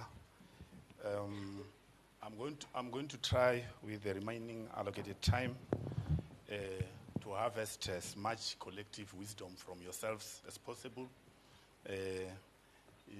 If I were to, on a lighter note, I think you have created an aggregate demand for your services, Emil. Thank you very much. Without any further ado, I want to believe that all the panel members have something to write on. I would like to just give you your own portion of a question from my side before I allow the audience to interact with you, with your good selves. The first one will be, okay, I know Emil has outlined various operating models, but in your own experience, out of those that would have been mentioned in the presentation, and perhaps those that may have been left out, what are those that carry within them an element of sustainability and developmental aspects? Number two, what are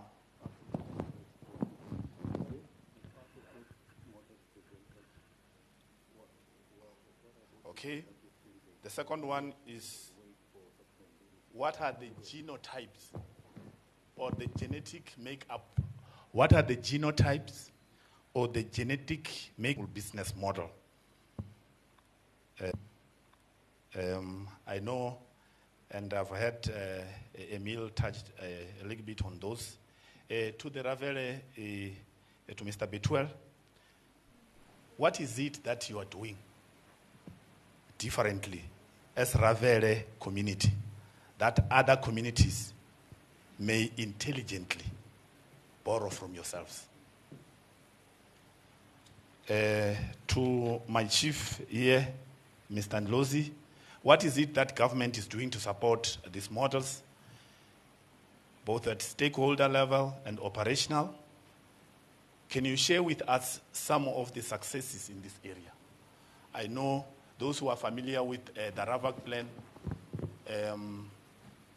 section 9.3, section 11, and section 12, I think from page 74 to about page 78, and section 12, I think from page 74 to about page 84.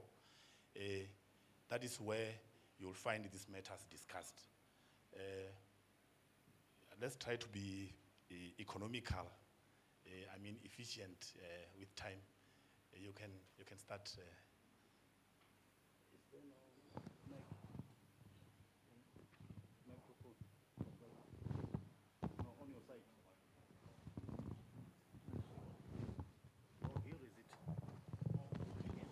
There we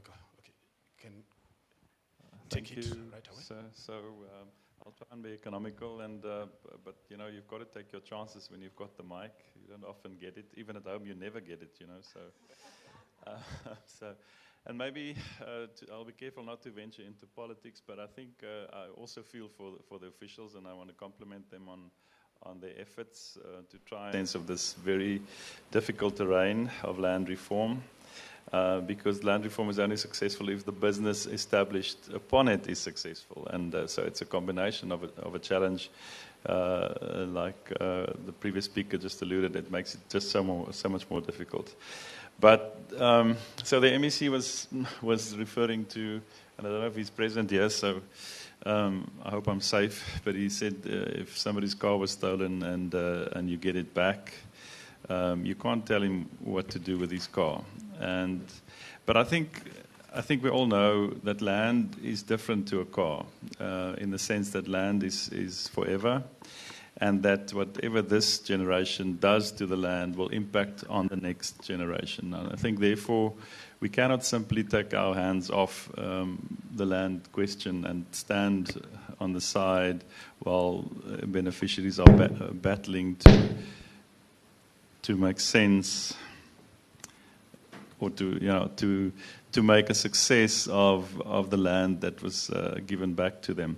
And I'm working on the Zebedela project, and if you just look at that estate, firstly in terms of scale, just so we grasp this, is that you could potentially irrigate about 1,600 hectares there. I doubt whether ZZ2 owns that much irrigation land.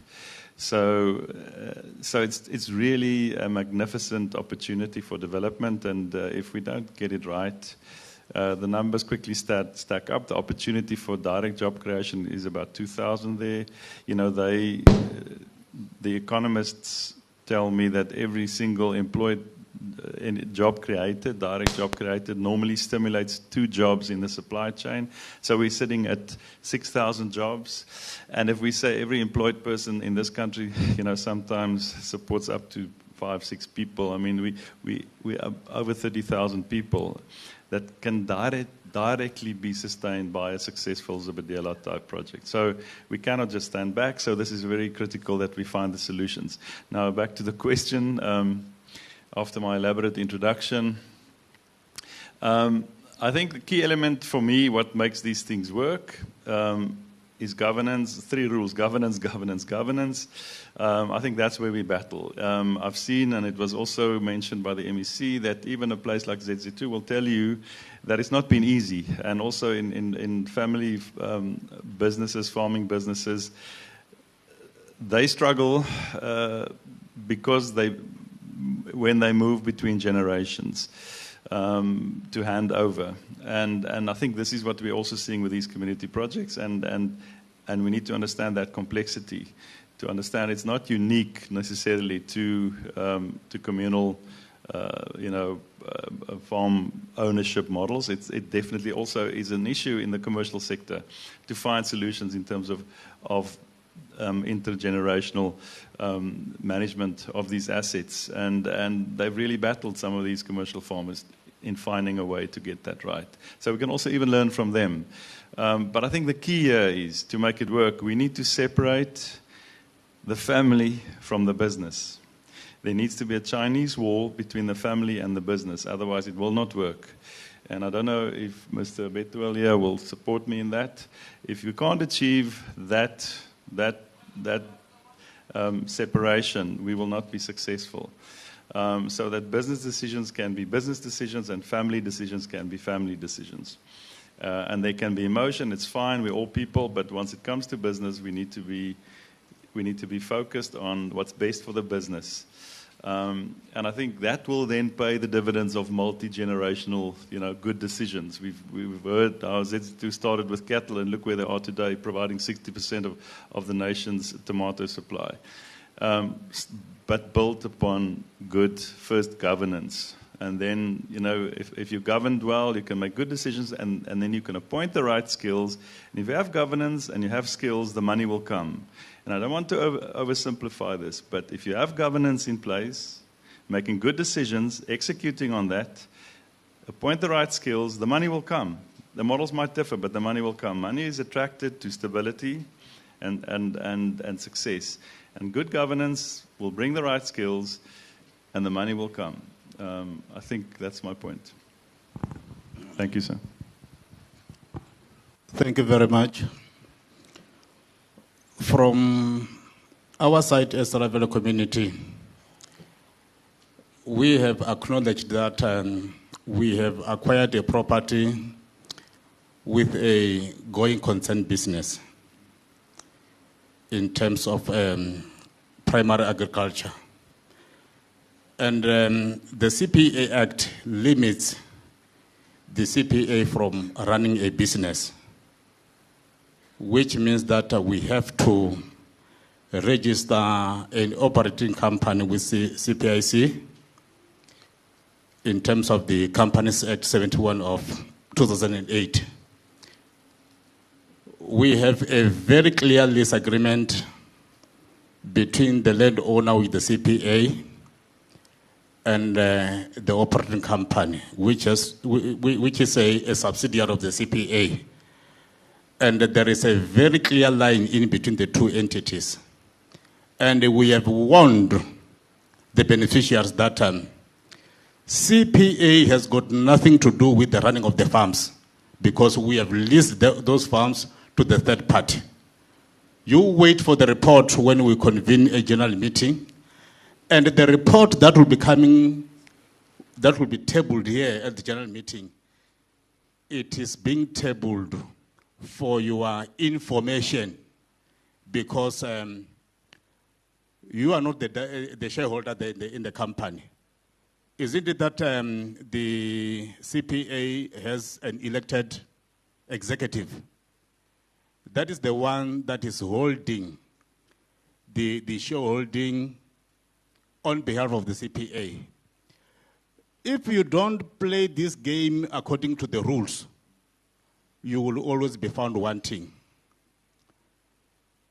Fortunately, from our side, all our executive committee members were holding senior management positions in the civil service, of which they are not even troubled by the issue of governance. But with other communities, that is problematic. They confuse ownership with the management of the farms, and it is chaos. Our GM used to tell us that if you fail to farm in Limpopo, you will not farm anywhere in the world. If you fail to farm in Limpopo, you will not farm anywhere in the world, because that area has red deep soil, no frost. Then, if those conditions are fine, which means we are only expecting trouble from hail and storm. Those are the elements that we cannot control. But it's not easy. People are always intending to temper. But because we have got strong leadership, we put the foot down. And we even requested Mr. Lepako from the head office, Mr. Levebe from the Vembe district, and other officials there from the Foreign Services to come and sit at our board meetings, because we are dealing with food security there. And if there is a problem of food security, it is the department that have to answer that as to where lies the problem. It is a problem when you confuse things and you put other people in trouble. There is government in this land, and government must be responsible. You recall, Bolibebe, that we even extend our invitations to the university to come and tap their expertise for the success of our enterprise. Isn't it that it's always said that having a piano will never make you a musician? That is a fact. We have inherited a land with a going concern business, and that will never make Ravel community to be entrepreneurs. It's like when you have got money, you go and buy your car, the car without a driver's license. But you are not able to drive, but you are the owner of that car, which means you have to hire somebody with a driving license to do the work for you. And don't interfere and tell the driver that this car is mine, overtake anywhere. That is the problem with the CPAs. Ill discipline. Ill discipline will cause us misery in terms of hunger. And that has to be confronted, you see. I understand that, the issue of the CPAs is not the responsibility of the Department of Agriculture, but the relevant department must come to the party and address this issue so that people must understand that things are done observing rule of law for the success of the nation in terms of creating jobs. I can't understand the reason why, if government has spent almost, in our case, is 53 million, you are languishing in dire poverty when you have got an asset worth 53 million. That is very scary.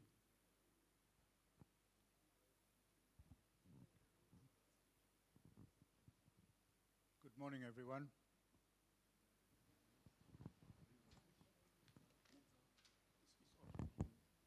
Good morning, everyone.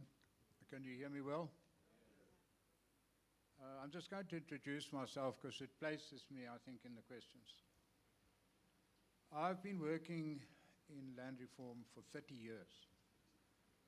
And one of the reasons I agree with the first speaker now, that I have sympathy for government, and I have sympathy for actually anyone that's had to deal with the complexities of land reform and agriculture. I was listening yesterday, and so many of the issues go forward slowly and go backward, and then go back 2 steps, and then go forward 2 steps.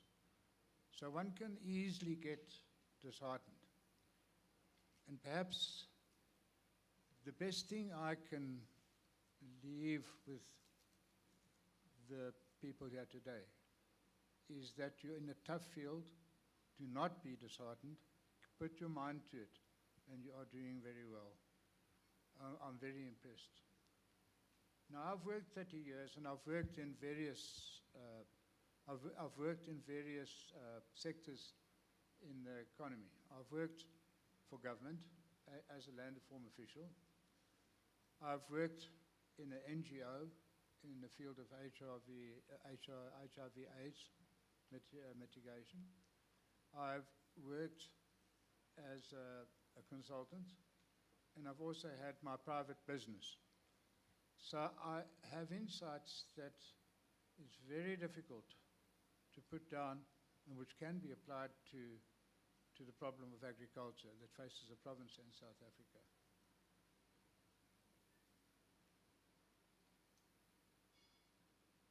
So I've seen failures in 30 years. There's no doubt I've seen failures, but I've also seen successes. And I think we must look going forward, put a vision in front. And I'll give an example. If you're looking far ahead, 20 years or 30 years like my career path has been, and one sees into the distance, one sees possibly on the horizon, one sees on the horizon what you think is an elephant. But as you get closer to the horizon and you move towards it, you start saying, no, but this is not an elephant, this is actually a rhino. And as you get closer and closer, you find in the end that what you're facing is a rock. Now, over the process of going towards your vision, you're going to have to cross bridges. You're going to have to keep your motivations up. Now, what I would like you to take home with you today, and based on what I've heard now from Emil's, de Kock's presentation, is I think one of the important things that CPAs, I wanted to say, most of my immediate experience, for in actual fact the last 15 years, has been in restitution. So I don't think I'm able to comment too much on redistribution and on the other programs. But redistribution differs in a sense that there is, before the land ownership, there's already training, there's already capacity building with the people that are going to participate in that program. With redistribution, you have a different thing.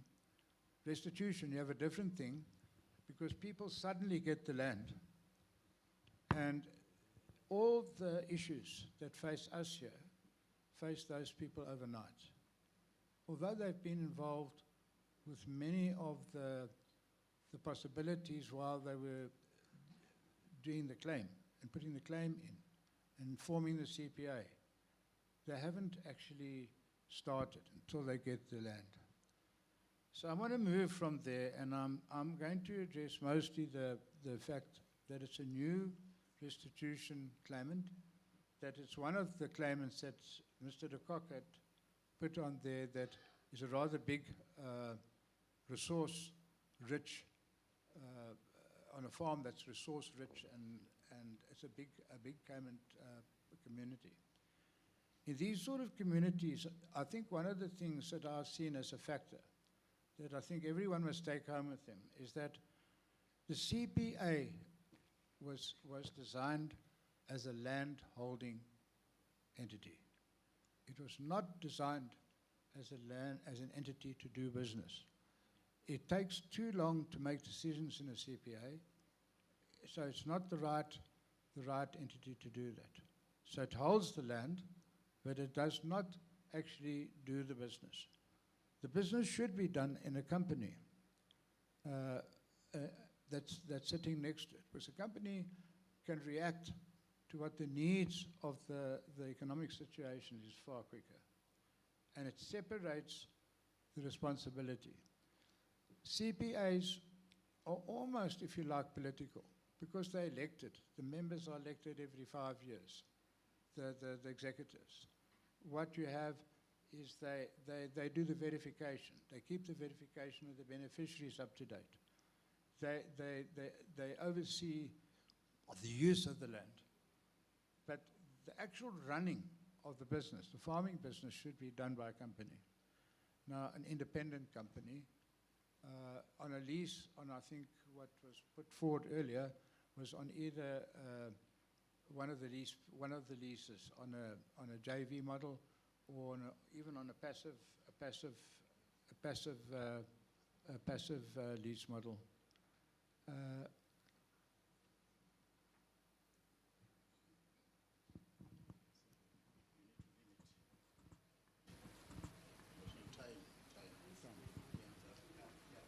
So I want to say that the model that I would propose is a passive model with a lease, and which goes to a JV.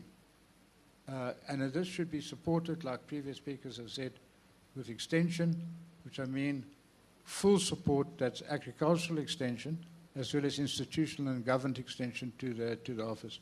Thank you. Yeah, thank you, Mr. Facilitator. The question is, what is government doing and what is the success rate?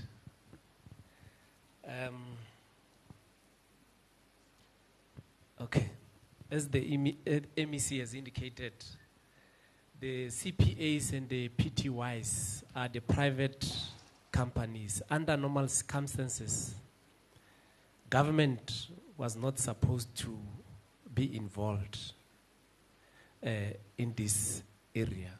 It was purely ownership decisions. But because of the abnormalities, I'll say abnormalities in the sense that, remember when, I think it was also mentioned here that when these land are given to the claimants, it's not given to them because of their capacity, but it's given to them because they are claimants. So, in essence, it means that the capacity was not determined. Actually, there is no proposal to operate this business. We didn't look at the ownership structure. We didn't look at the capital formation or capital structure. We didn't look at the market access, all those, which are critical for the success of any business. Then, as government, we looking at the capacity of these claimants, we intervene by facilitating any of the models that were presented here. But that will be informed on the needs of the business. For an example, if they don't have money to operate the business, you'll opt normally for a lease agreement. Then the investor will come with his own funding and will operate the business. If they've got money, then it could also go for profit sharing or equity that will lead to profit sharing. Equity sharing that will lead to profit sharing. The success, I would say, it has been experiences. We have not had much success in most of the projects that we have facilitated. However, because of the experiences that we have gained, I think RAAVC was designed to close some of these gaps, in the sense that because ideally, I'm sure yesterday there was a talk about, a lot of talks about Majeje citrus. We through RAAVC, we are of the view that if you go into a business, the private sector comes with equity, then the government comes with equity on behalf of the black participants, then the private sector will also come with the experiences, which also include the market. Then they've taken risk in the business, because most of the models you find that the investors, they don't even take risk, like in farm management. But if they are taking risk in the business, financial risk, we are of the view that they will not allow the business to go down. But let me indicate that we need to move further. I think one of the speakers there has indicated that we need to separate the land from the business, and I fully agree with that. And I think in the past, during the ARDC, LADC, I think, these businesses, when they were performing very well, Limpopo, they were operated by government. And they were doing well. I think perhaps we need to relook into those things. I think in the Western Cape, they are still doing the same through Casidra, where government is funding the operation of these farms. Then if there are profits, it's given to the landowners. To some extent, we haven't have so much problems. And we must remember that some of the problems that we have within this project is because we have taken a farm that was sustaining one family and now we give it to 500 people. It's a chaos. So these are the things that we need to relook at. Perhaps we relook into establishing an entity of the Department of Agriculture that will run. I think LEADER is supposed to play this role. The agribusiness that was transferred to LEADER, but unfortunately it's not doing that at the moment. Without wasting your time, Chairperson, I'll stop there. Thank you. Yeah, Yeah, thank you very much. I know this matter raises or invokes very deep emotions. I'll just maybe invite two, because we're pressed for time now.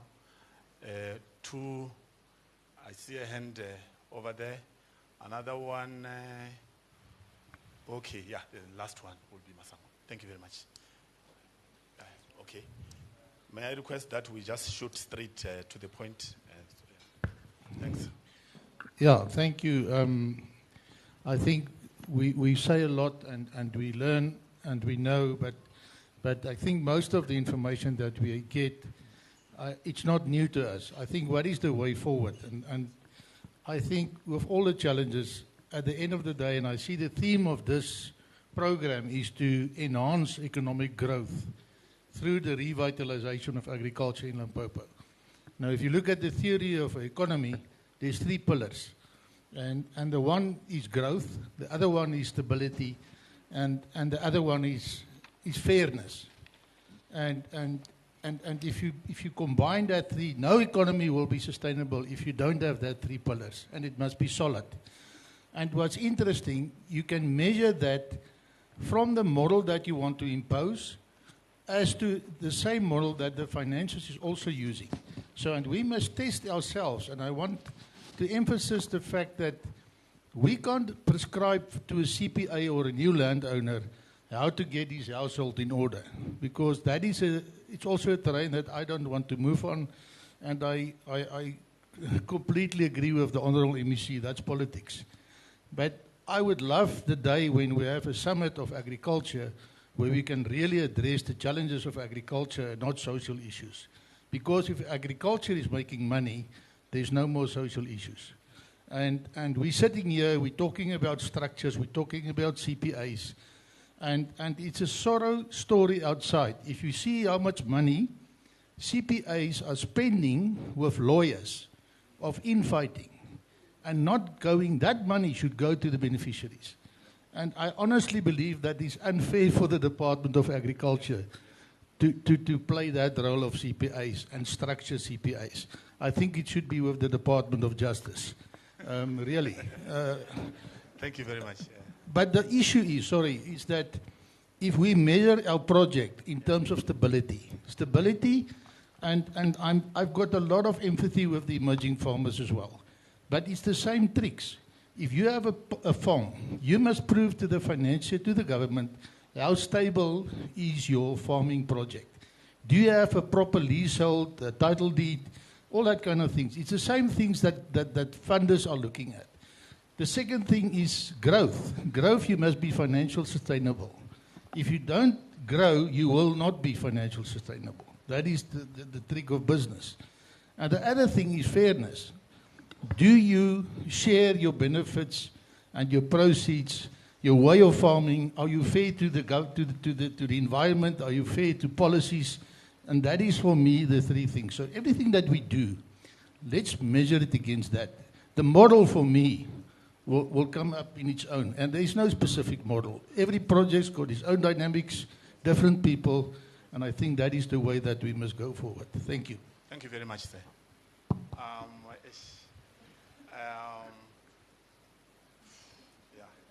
Decision making. Okay, let me suppress you, Mr. Masango. You are an internal stakeholder. Let me rather take Hawa over there. Yeah, okay. Thank you very much. Yeah, you will allow you to. Just shoot straight to the. Yeah, thank you very much. It's Hawa Bibi Khan here again. The last 2 days, I heard a lot about the CPAs, and I also heard this undertone of negativity towards them. So we say that the interventions that have been put in place, because we have a history, and that history has shaped who we've become and how there's the lack of trust. So what interventions do we put in place to improve the state of readiness for engagement with the community? And if we have had interventions and they have not succeeded, we have to ask, did we get the right people to improve their state of readiness, to establish trust, and then help them in how they will participate meaningfully in engagements of partnerships and creating value, etc. Thank you. But please, can we change the thing and not make it sound like they are the absolute monsters? Thank you. No, for sure. Thank you very much. Mr. Masango, I think you can just chip in. Yeah, sure. Thank you very much, Program Director. My question is just short and it's just one question. Yeah. My name is Richard Masango from LDARD, based in Mookgophong. I just wanted to get a clarity from the presenter, Mr. Dikok, that how does this collective farmers, that is not a short story to tell, pull better investment than abalimi? Because we've been narrating that collective farmers, which are mostly the CPAs, they are having a lot of issues. And my expectation was that because of those issues or challenges, then investors tend to withdraw. Thank you very much. Thank you very much, sir. I know we will not have a one-size-fits-all kind of a model. Let me allow the HOD to just deal with the last section of collaboration or business modality at stakeholder level. He's got some of the experiences that he would like to share with us. Acting HOD. No, thank you, Mr. Facilitator, and also greetings to the MEC, and thanks to the panel members as well. No, I was just saying from what I'm hearing, and of course, we agree that it's very difficult to live within the community and see all those things every day. That you know this farm was exporting, was doing this and that, but at the end of the day, that farm is like people are always fighting and on and so on and so on. So I agree that actually we need a way forward. Maybe we need something like a summit of CPAs, in the province. Because then we are going to have RAAVC CPA. They present good models, and those other ones can as well learn. If they are 10 or 15, we might get 5 understanding your model and continuing here and there. And we might struggle with others. But we must have an action plan of what we are going to do about this thing, because we can't just talk about it and leave it at that. So I was thinking sometimes we learn from others, and sometimes in a decision-making where we conference things and we agree in terms of resolutions, and you have models like Muletele, you have models like Ravele.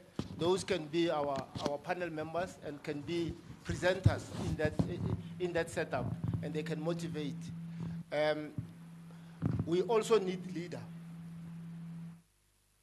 My purpose of engagement was actually about leader. To say in the Western Cape, they have cathedral there. Together with government. So our cathedral here should be leader. And I think leader must come to the party in Tatengwasheng.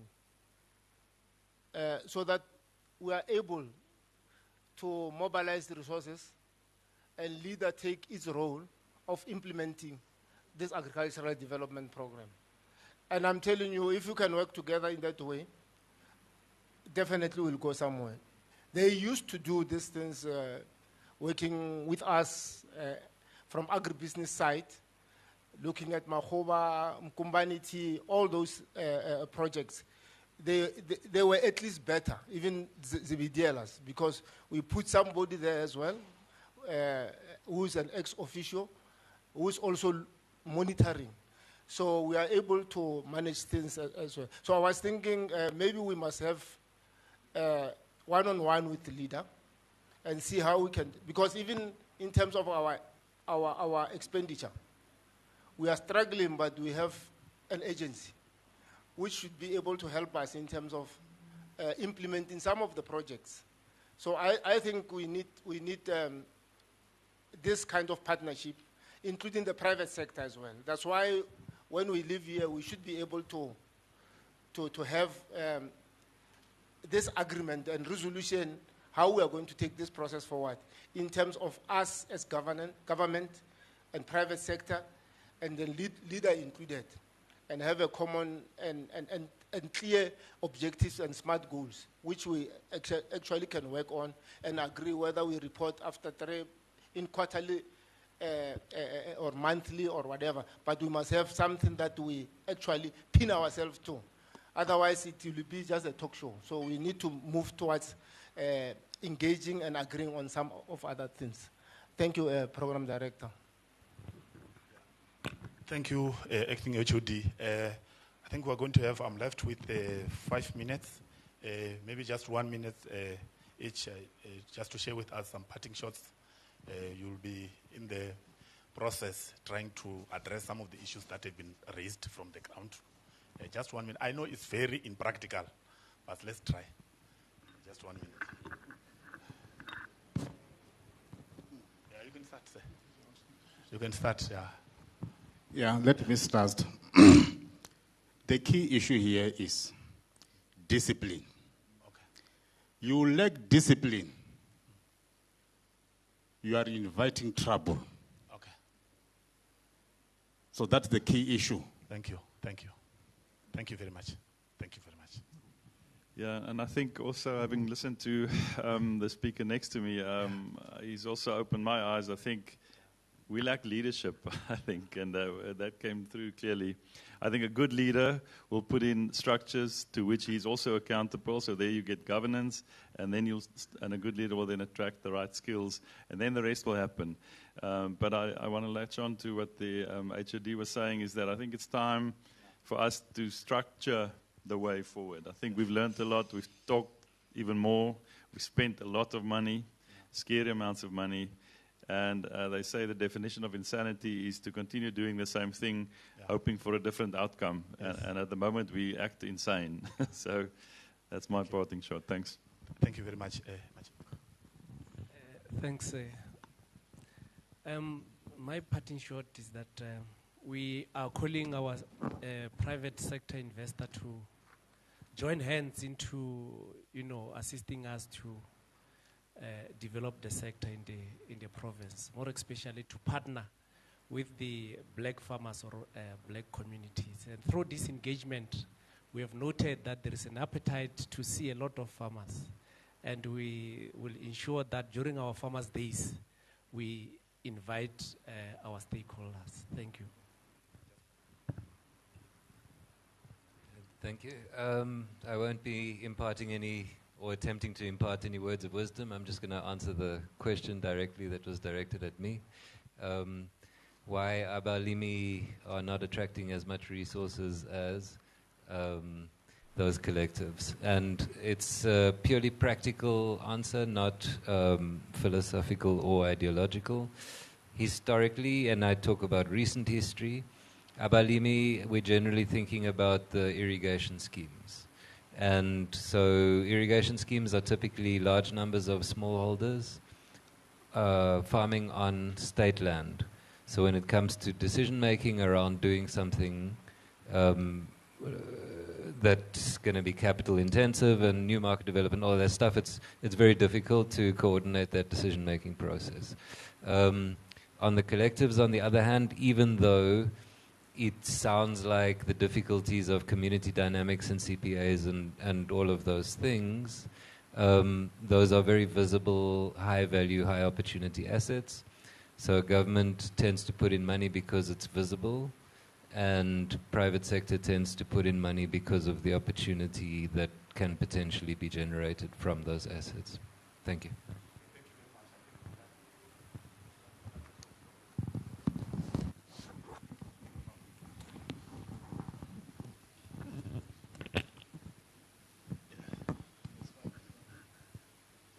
Just 1 minute, parting shots.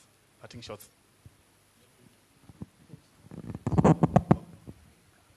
Yes, I think for me the key issue that we've had is about governance. I agree with that.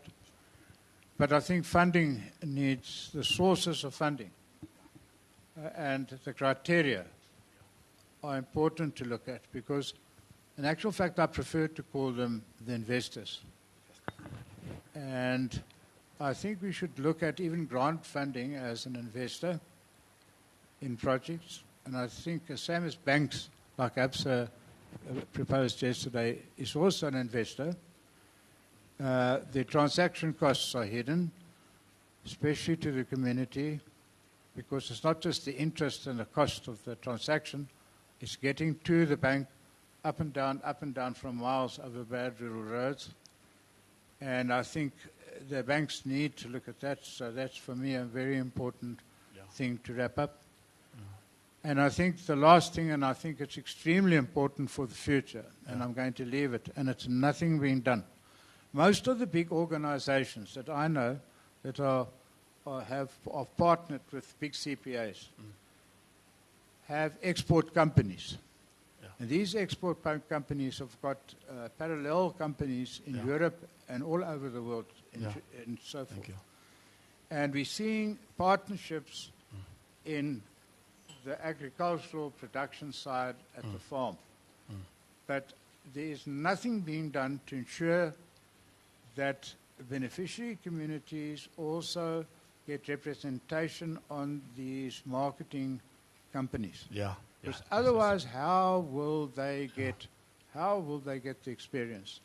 And I think there's a lot of benefit that's getting lost to the communities through the ability of leaving money even overseas. Yes, thank you. And I think this has not been done. It's an urgent thing for the next 10 years to look into. Thank you.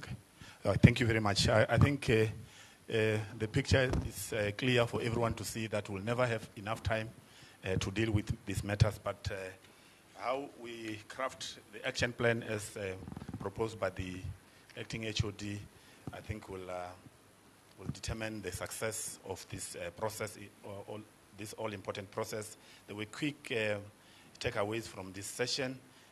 Governance. These properties that government has restored to communities are going concerns, and they should be treated as such. Issues of strong leadership, collaboration, discipline, stability, growth and fairness. You know, the importance of treating government support as investment has come out very clearly. You know, the issues, the call by Mr. Ndlozi for the private sector and the industry to really come into the picture and partner with the community. Thank you very much, Chairperson. I appreciate. Thank you, I'm done. Thank you very much. Are we a little bit tired after these beautiful presentations where our clapping of hands, it's really not encouraging. I think even yourselves are not encouraged. The one who's clapping, you're not encouraged by your own clapping of hands.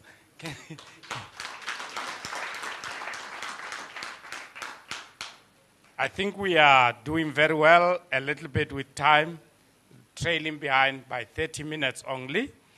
But I must summarize as follows. That in water, what you have said, it's really true. The role that leader must play. Fortunately, it seems as if you were with us yesterday. I was facilitating the strategic planning session for leader, and they were talking about their sustainability plan because they are given an ultimatum that they are no longer going to be funded from the fiscus. And indeed, this issue was discussed wherein their role in agriculture as one of the legs that our province is standing on, which is agriculture. So it will be easier. And I think it will be good if that is done as speedily as possible, given the kind of MEC that we are having, Tate Mukoni. I think, guys, we don't want to talk about people when they are gone and you start to say, hey, you know, you can see that kind of decision making intentionality. The way it's intentional in terms of saying, how do you continue running with this thing that you see it's not working? Huh? And the issue of social facilitation that is talking about, it's got a very good background.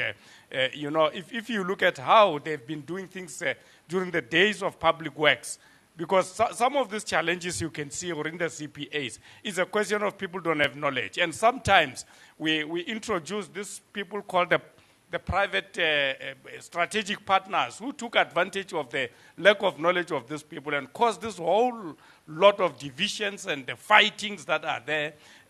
But if the facilitation can be done well, it will be good. And I like what the MEC has said, that look, if you are a farmer, you must run the business. You don't expect government to come and run your business. Everywhere you complain, government. Government must be there to support, you see, but not to run the business. It can be. So I think it will work very well in that way. And we must fast track this engagement with leader and to ensure that whatever is being discussed here, really it's going to be put into practice.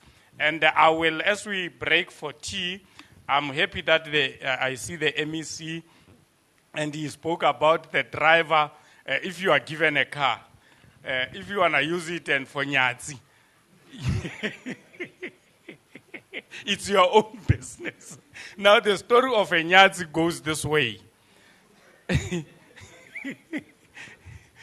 This guy, you know, he had a family, the migrants. And then the wife would be left in the village. But you know, when he comes back, majita agribanu nyaka goboja in a way or ba go one or gabotsobotso wa senyetjwa. And then ba khona go moja, I understand that wa senyetjwa, he must do something about it. So he planned. Atsamaya on a Sunday afternoon ka a metisha. You know, these cars that would transport people from the villages to Gauteng, and normally women would follow their husbands who are not sending the remittances back home, and our Fitagua, because he didn't announce Obamshire, and then by Bicha Metisha that car. So this guy, it's America Metisha, we are immediately at Sena. I agree with about Funeji, Eleonora Gamola or no, Utsamaili. So at early in the morning, I fika mola kokota. Hey, mutagona gushisha ore ba go rabe ke mutago fitile. Now what are we gonna do? So you know, in the villages, you know, of course the rafters are under the ceiling. So tsotsiya na mela go odimu ya tshara dikapa go go re ya tasalala wa bona Tazana. Likuwa. As no kena mutagola. Musadi wants to keep him busy so that he doesn't focus up there. So mutagola lumola odimo go rabya lona ke la bile man. Ayarge gutumba man. And also ragro tsore gutumba lo Revitile ka suit ya birthday. Ere kwa fasiri ku ya bona re go tswa bya mo. Ya re fitlile le rena ba le godimo ngibile re sa dula re a feta. Ya re ai tswamola. Now mutagola ikitimisha batlhaba sebata khomo ba re nyatsi swara nyatsi manu o bona le nyora le emisha le tsogo bile le na metsi deskeng le betha le matsogo le re nna mem memor a re kwe mamtlaona re tadi kwa o no a emisha le tsogo mutagola re mem. Hey, the animal that can run fast ke nyatsi. Are that animal? It's a two-legged animal, but it runs so fast. Village today, and the strange thing about it,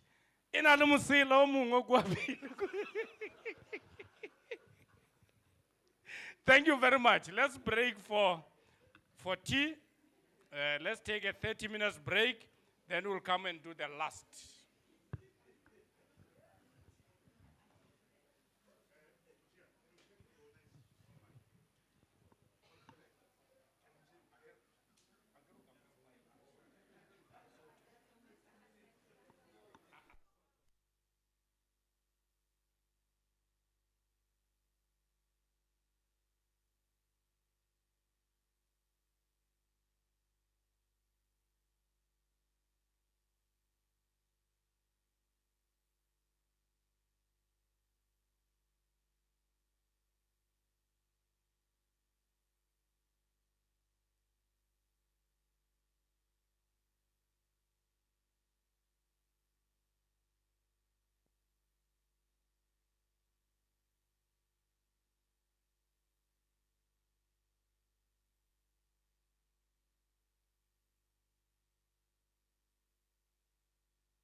Thank you, thank you.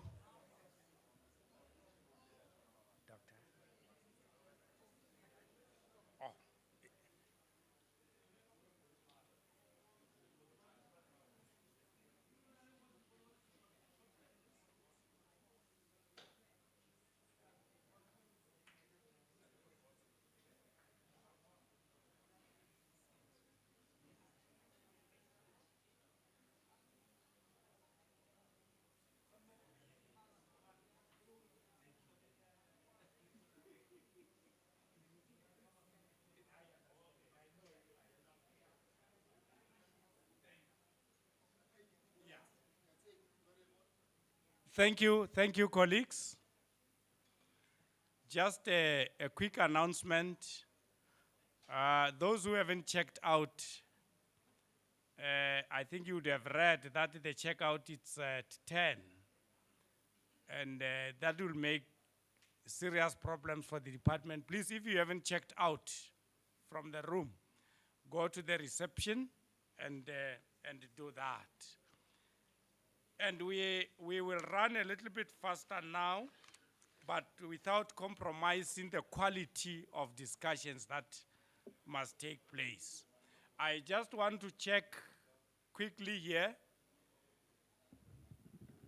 if Rowena can hear us. Rowena? Afternoon, Chair. Hi, Rowena. Can you hear me? Hi. You can hear us now, and we can hear you, I think. And Can you hear me? Yeah, thanks very much. We're going now hybrid, colleagues. We have Mem Rowena Geomat, who's the Director, Program Management, Department of Agriculture and Rural Development, who will be doing the presentation on RAAVC AMP, oversight, M&E, and structure. And we have the following facilitator, who's Lebogang Selematsela. Lebogang, may you please come join me?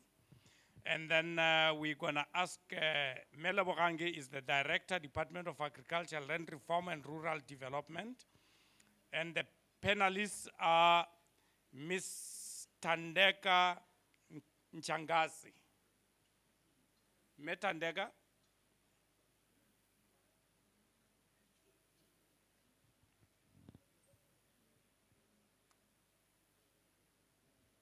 Skawara in the department there me so rare no outside accessible.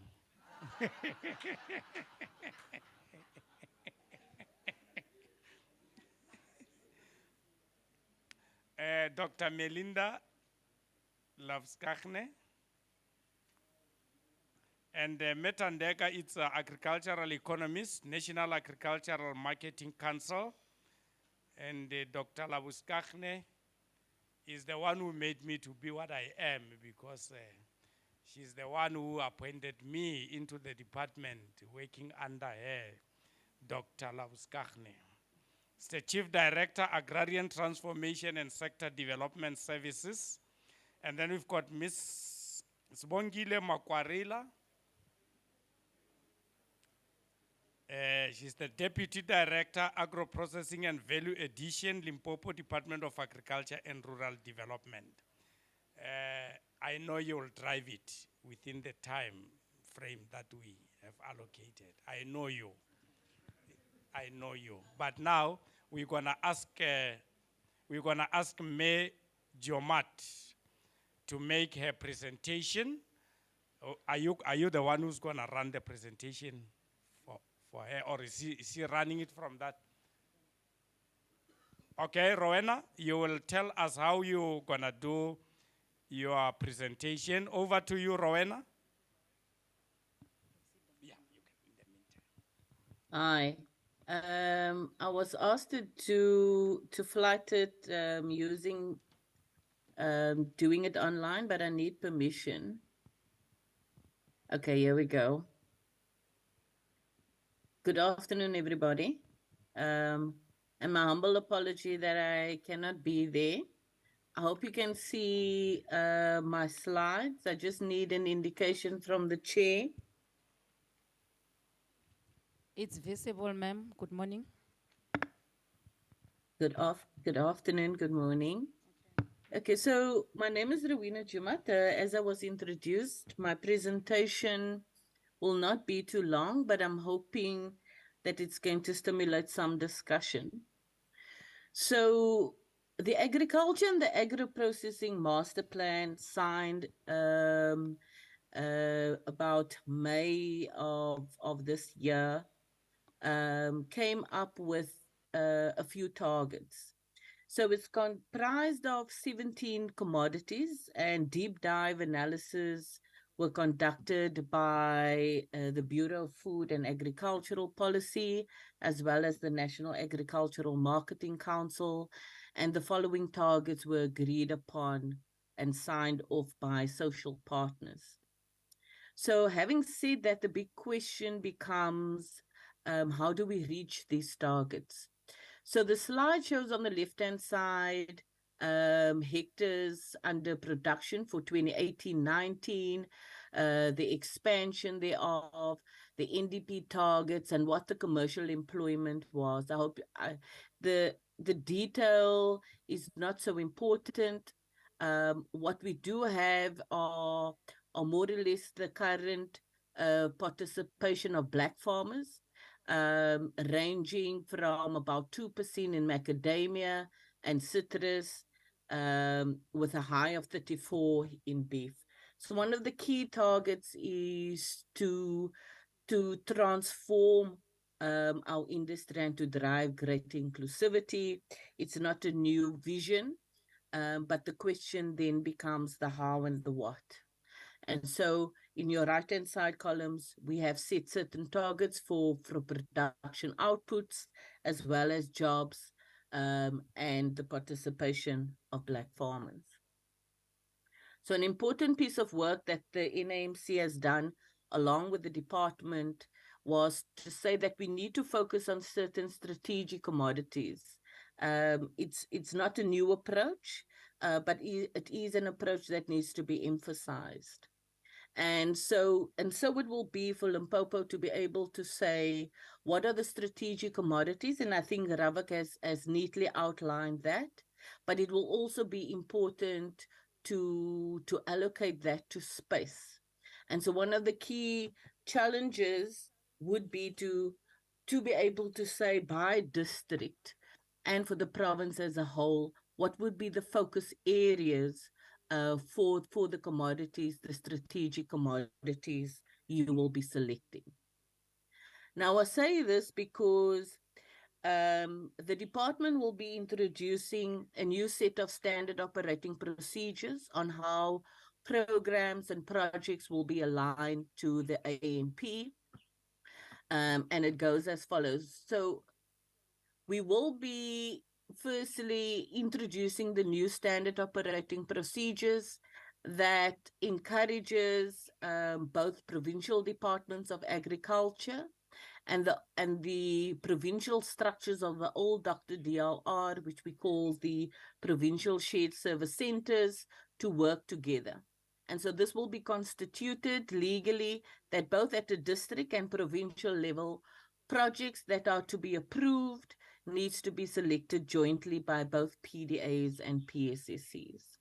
And the reason for that is that we really have a plethora of programs, from land development support to CASP, I think everybody knows CASP, to strategic land acquisition, to rural infrastructure, and they tend to pull in different directions, and there's no commonality or strategic commonality among these programs in order to effect impact. And one of the baselines for doing this is going to be value chain analysis. And that's why I emphasized that moving forward, we will require all provinces to be able to say that our top of the 17 commodities in the AMP, our top 5 are the following: citrus, etc. And that value chain analysis is going to have to be done detailed enough in order to select the right projects in the right spaces. So I will just be focusing on that a bit, and then I'll come to the structures. So the following slide shows what the AMP calls a deep dive analysis. It was done, as I said previously, by the by the NAMC and BFAP. And it showcases your citrus production these are all 2019 figures, soft citrus, grapefruit, etc. And so similarly, I'm sure Ravak is going to, has figures like this. What is happening downstream? Where are most of your fruit or your citrus being packaged? Is it the fresh produce markets? Are you processing it in juice, and what are the tonnage? What will further be important is the marketing infrastructure. What is the state thereof? Are wholesalers and walkers an important element of your value chain, or is the national fresh produce market marketing most of your fruit? Now, having said that, the mapping out of the value chains to be able to identify the constraints, be it infrastructure, is the potential for expansion in production, and is the potential for further exports is going to be quite important. I think we need to do, and I'm mentioning these because this picture needs to be painted in a lot of detail so that we don't do projects for the sake of projects, and that we have projects that contributes to and has strategic value. In other words, if there is a strategic intent to expand production, we are quite sure that further down the value chain, that the fresh produce market is able to process it, the infrastructure support for those are present, the cold chain in the value chain is there, and the transport and logistical arrangements are in place. Now, coming to the governance structures, I'm just going to take one step back, sorry. Now, the oversight structures for the AMP as a whole, and I'm sure the NAMC will speak to this, so I won't dabble too long on it, is that central to everything is the AMP Executive Oversight Committee, which is chaired by our minister. The implementation model for the AMP are your value chain roundtables, which is really a platform where industry, government, and social partners sits down and discuss the growth of certain value chains or these commodities as mentioned. And the production schemes is really where government and industry, other social partners are able to further invest. So what will be important for Limpopo is, one, to be able to come into agreement with social partners, more especially those within Limpopo, to be able to agree what the state of affairs are per value chain, the selected value chains, and the challenges and opportunities that's to be addressed. So on government side, what we're putting in place is that value chain analysis model will form the basis for projects to be selected. I'm not going to go through all of this. It's not necessary. But what we have put in place is for PDAs and PSCCs to select jointly, and for programs such as rural infrastructure, strategic land acquisition, to be able to plan together within the same spaces and along the same value chain. What we've also putting in place is that at the end of the pipeline of project approval, that your executives, your deputy director generals should have, along with the NAMC, oversight of whether we are able to reach our targets, we were able to reach our strategic objectives or not. This just goes in a lot more detail of the standard operating procedures. This will kick in 24, 25. We will spend most of the of the year in preparing for this. It has taken us a while to get to the point of agreement, but here we are with the standard operating procedures that will be ready to kick off next financial year for implementation or selection of projects in 25-26. What's also going to be important, and this is probably for mostly government officials, but and of interest for social partners, is that there will be very distinct roles and responsibilities between PSSCs and PDAs, and this just comes with the fact that agriculture is a concurrent function.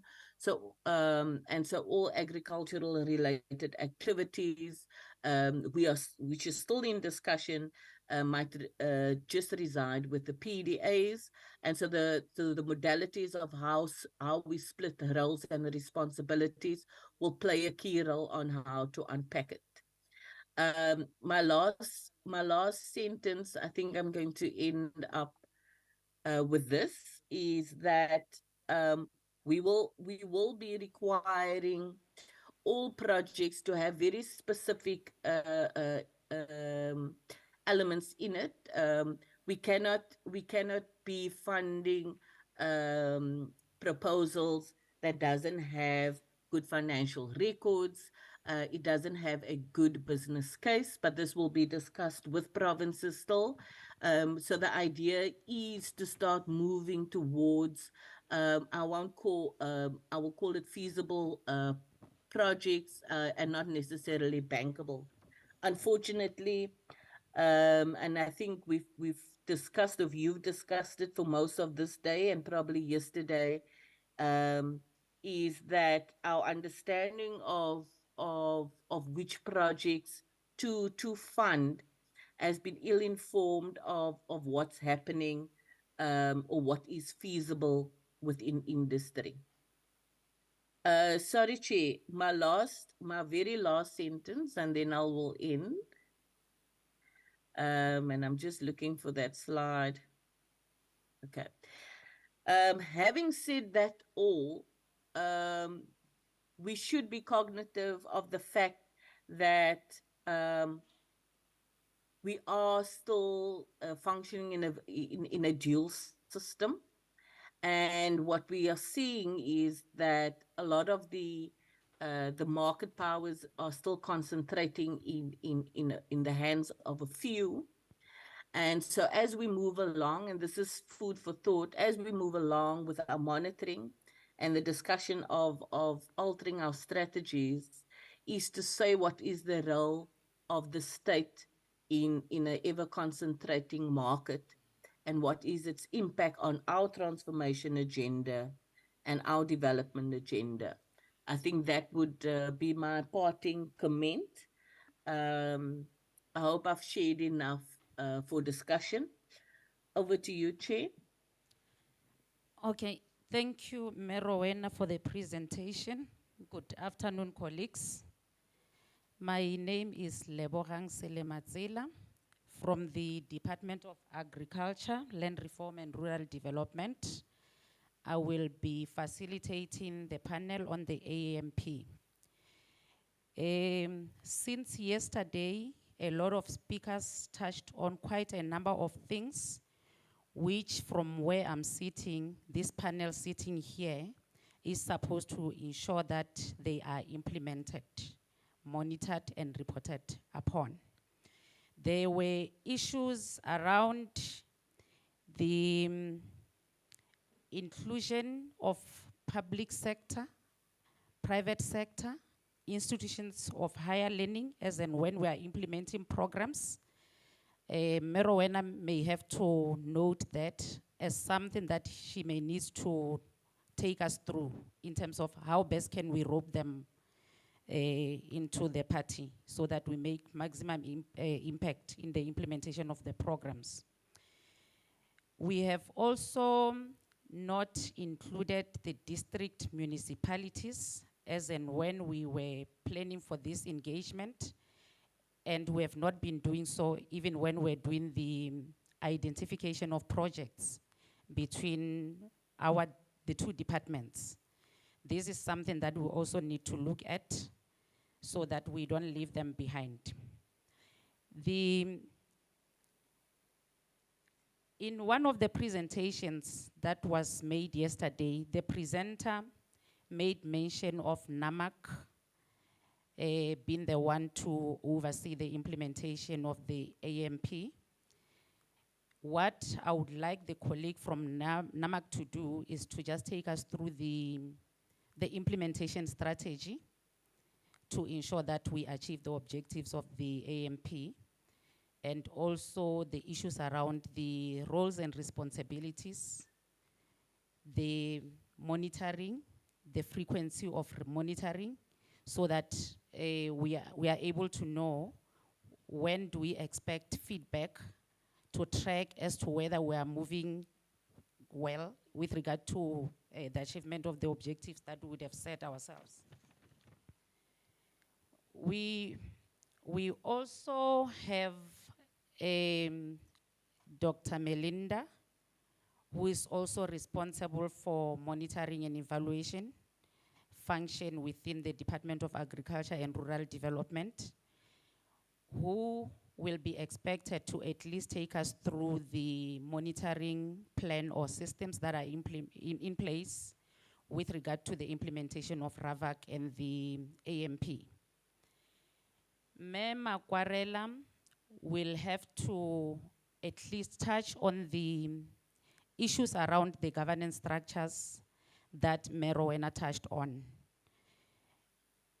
I believe that as a province, we've been trying to move towards institutionalizing the implementation of the AMP. So Mema Kwarela will bring us on board in terms of the work that we've been doing as a collective in the province. Where are we stuck, where we are winning, and where we are not winning. Yeah, I think that's all from my side. We can start with Rowena on the platform.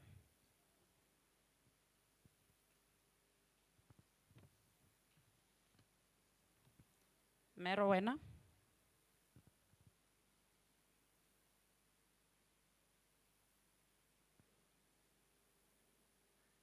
Okay, let's take NAMAC.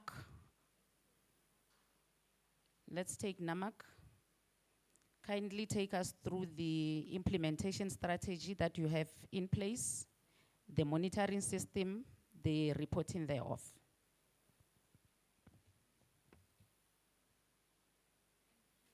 Much, facilitator. Firstly, to introduce myself, I am Thandeka Ntshangase. I am trained as an agricultural economist, as you noted on the program, but actually I'm the monitoring and evaluation coordinator for the AMP projects within NAMAC. So basically, to answer your question, with regards to the implementation strategy, I think Rowena has touched on it, or basically laid a platform, a background, as well as a presentation we got from our CEO, Dr. Ngangweni, yesterday, of basically how we plan to implement the AMP and the deliverables. But just to kind of summarize, or try to summarize some of the implementation, I'll try and take you through the structure and delivery model. As Rowena touched, we have the EOC, which is the Executive Oversight Committee, which is chaired by the Minister. I'll try and go through as quick as I can what the EOC consists of. But from the EOC, we then have the PMU unit, which is the coordinating team within the ANAMC. So basically what we're tasked with is to actually coordinate what is going to be implemented by all the social partners. We're not necessarily going to be the implementing bodies, but the coordinators of basically what has been done or what is going to be done. And then we have from there the vehicles in which we are going to try and strive to get the 6 pillars of the AMP, which is one, the VCRTs, as Rowena mentioned, as well as the production schemes.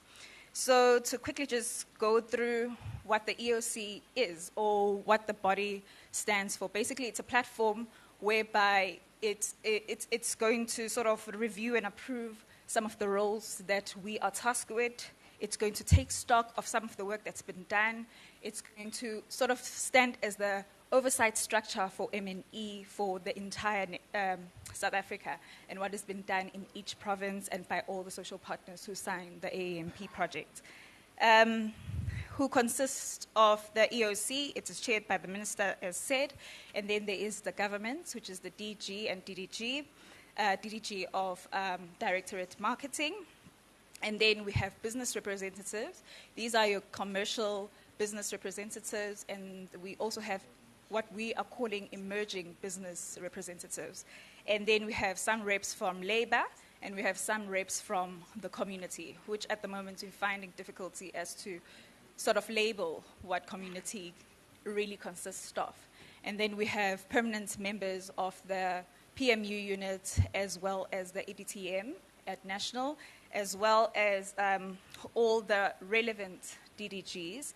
And then some people are going to be present at the EOC, which is held quarterly, when they are actually required or by invite. And then when looking at the implementation sort of structures, zoning into the VCRTs and the production schemes, basically what we're trying to do, which could be a difficult task from our side, is sort of look at the subsectors, which is your field crops, horticulture, and livestock. But as we all know, some VCRTs are already functional. So what we are then trying to do to ensure that all the social partners are also part of this is to try and restructure them in accordance to what the AMP stands to achieve. So that's what we're trying to do. Not going to go into a lot of detail because Rowena has already said what the VCRT sort of tries to achieve. So the roles and then responsibilities are going to be from the people who are in the EOC, the co-chairs of the VCRTs, and then the PMU team, as well as, I think from my side more than anything, is to the people that we're going to try and link together. So what we're going to try and do is ensure that we link all the social partners to the 6 pillars. So we have to try and work with all the provincial people to ensure that all the projects that they have in plan, they actually align with the 6 pillars, because you might find that there's a lot of work already being done on the ground. It's just not evaluated or monitored for. And to also avoid double dipping, or I know there was a lot of talk of is government working? Is the work being done by government? We saw from yesterday's presentation there's a lot of work being done by the private sector that they can account for. I think what we are trying to do as well is have a platform or a place where we can account for all the work that's been done, both by the private and the public sector. And then what we're going to be trying to do with the monitoring and evaluation part of it is to try and come up with the framework. I know Dr. Chilidzi earlier did mention that there is huge importance with trying to get a framework that's going to monitor and evaluate the work that has been done.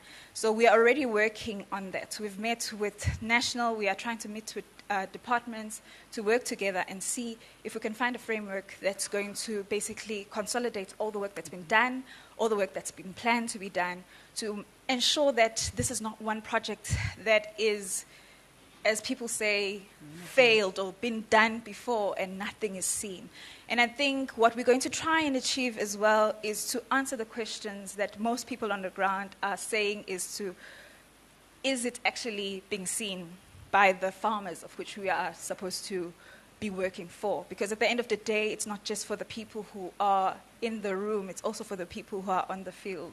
So we're going to try and answer that by probably finding models in which we can account for the work that's been done, not just by consolidating the information, but also working at the numbers and seeing how far we are and actually how far can we go with work that's been done and going to be done on the system. Frequency of monitoring and evaluation.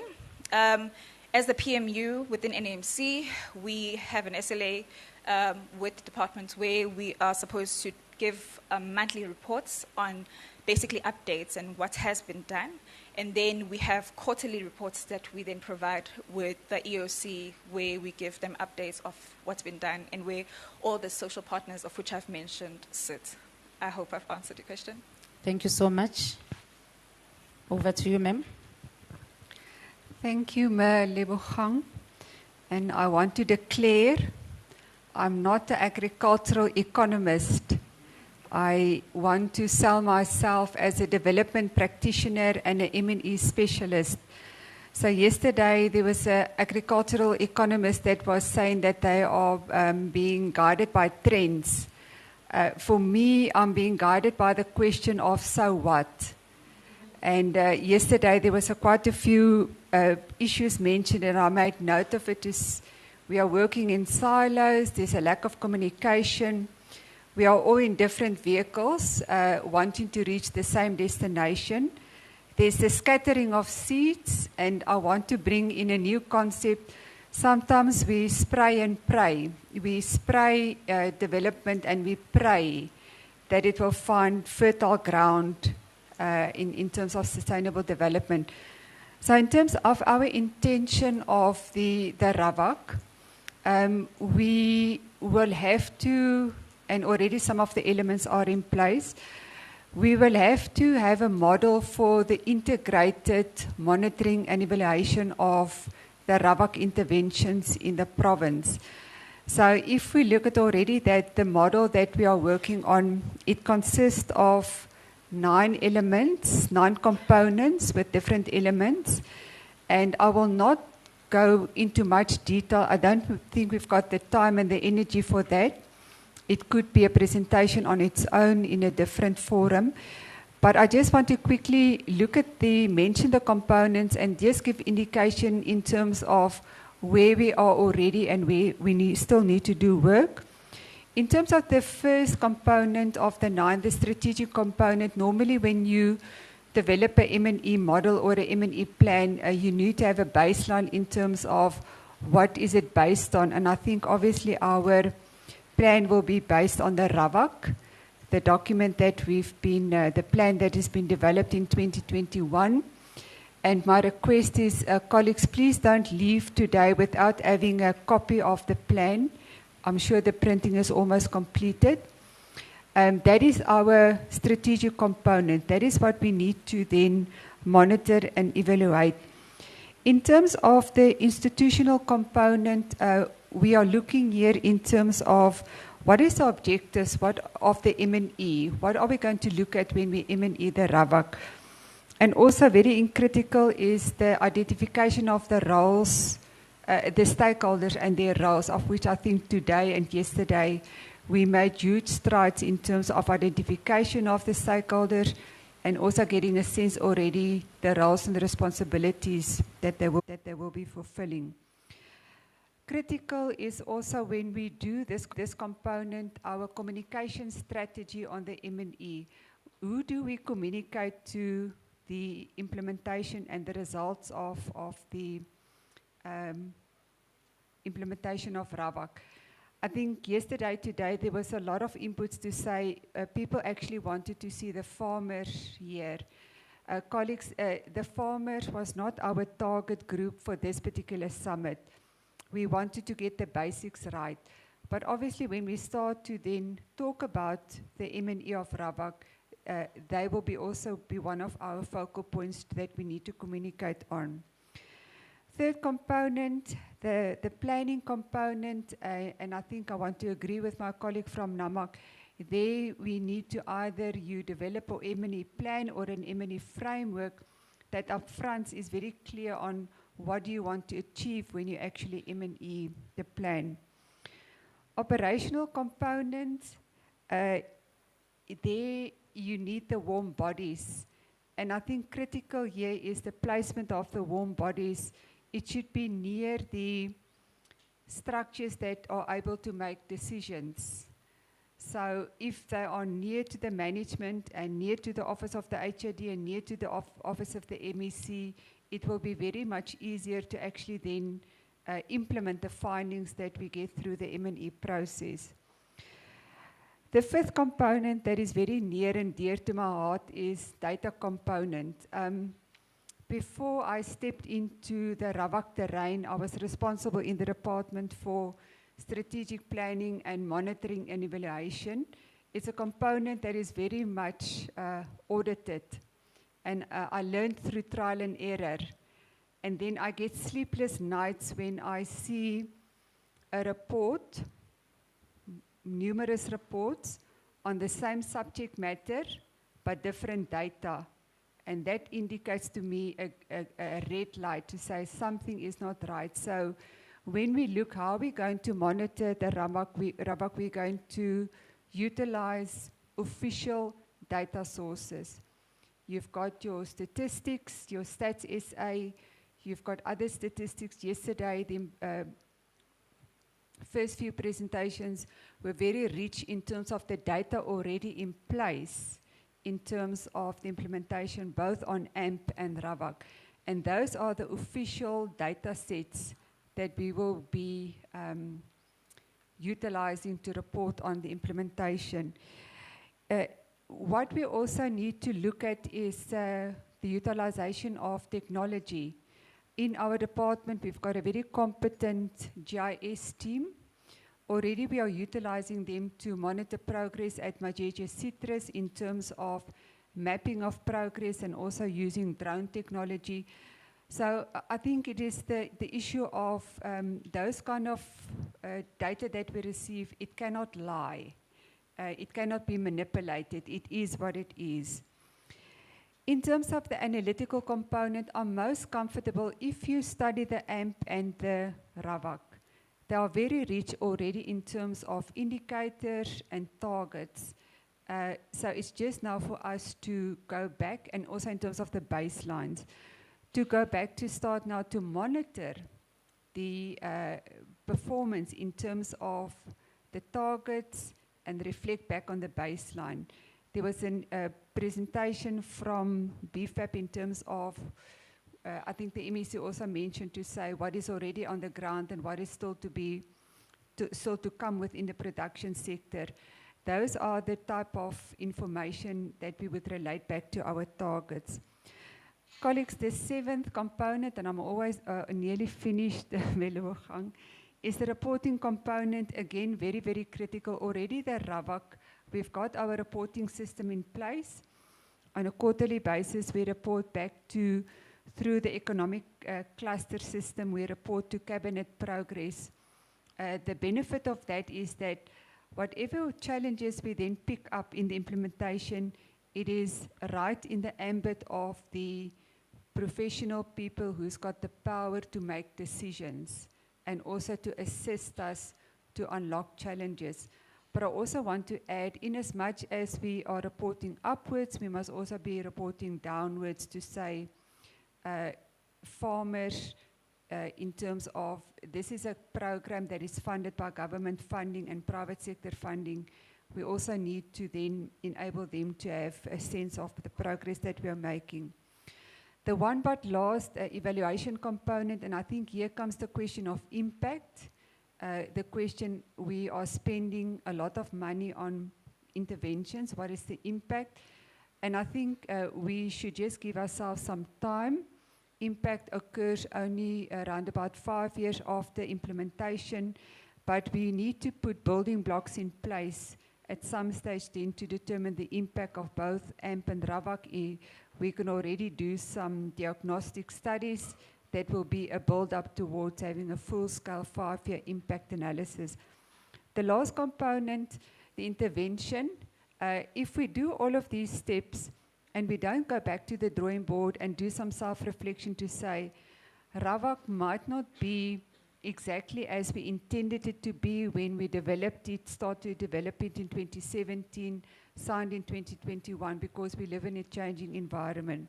So if we do all of that, and this is now from a purely hopeful perspective, if we've got that particular results-based model in place, what will happen? We would have identified lessons and best practices identified to design, for the design of future development programs. We would have adequate and quality assured data for evaluation of the impact of RAAVC, and evidence-based decision-making around policy development and resource allocation is facilitated. So possibly if we go with the glass half full philosophy, that would be the outcome of the implementation of the M&E model for RAAVC. Thank you. Thank you so much for the enlightening statements. You can go ahead, Mayor Sibongile. Thank you, Chair. My name is Bongile Makwarela, and I'm responsible for agro-processing and value-add initiatives. But here, I will try to answer the question of which I need to touch base on the governance structure, which will make sure that we implement AAMP/RAAVC successfully. And I will try to answer in terms of because I'm the RAAVC Secretariat, and then I'm also the RAAVC Secretariat for both AMP, together with you, the facilitator, and also the RAAVC for PDA. I'm glad because when the AMP was introduced to us around October last year, myself and my colleague, Mr. Lipako, were amongst the two to be roped into the concept. And immediately when the concept was introduced, we ran with it successfully. I will say successfully because of this. We made sure that we presented the RAAVC, what is it that RAAVC is all about, because we made sure that immediately when it was approved by the EXCO in June 2021, our HOD, Maisela, made sure that there are various structures that were constituted to make sure that RAAVC is being implemented. So when AMP was introduced, us as Limpopo Department of Agriculture, were already on the board. So what we did to make sure that we implement RAAVC or we align RAAVC together with AMP, because the two policies are in line together, they are aligned. Our HOD made sure that there is I will call it a mother structure, which it was called AMP Joint Planning Committee, which is co-chaired by our doctor here, Dr. Melinda from PDAs, and also Dr. Nalezani from PSSC. So we're not lost at all. And also our two chief directors, our acting HOD, Mr. Nawata, you are serving on it, and also Mr. Kula. And also various program directors to make sure that at the end of the day, the AMP is being dealt with accordingly. To make sure that we are operating the AMP, there is another structure which we called AMP operating structure, of which various soldiers like ourselves, PDA's members, PSSC, we sit and then we met. We made sure that we drafted our own action plan, because after Mayor Rowena presented the AMP, it was required for us that there should be a team to run with the action plan. There should be a team to make sure that we have our SOPs. There should be a team to draft the TORs. As Limpopo, we are proud because we dealt with all of that. It's in place. Unfortunately, it hasn't been approved because the national one is still waiting for the minister to approve that. But if they can say we need to produce all those documentation, they are ready. We are ready as Limpopo. And then in terms of RAAVC, we have various structures. We have the RAAVC Working Committee, of which amongst it, there are various subcommittees. We have a subcommittee for citrus, we have a subcommittee for potato, deciduous, livestock, and of which livestock is being chaired by Mr. Mjapilu.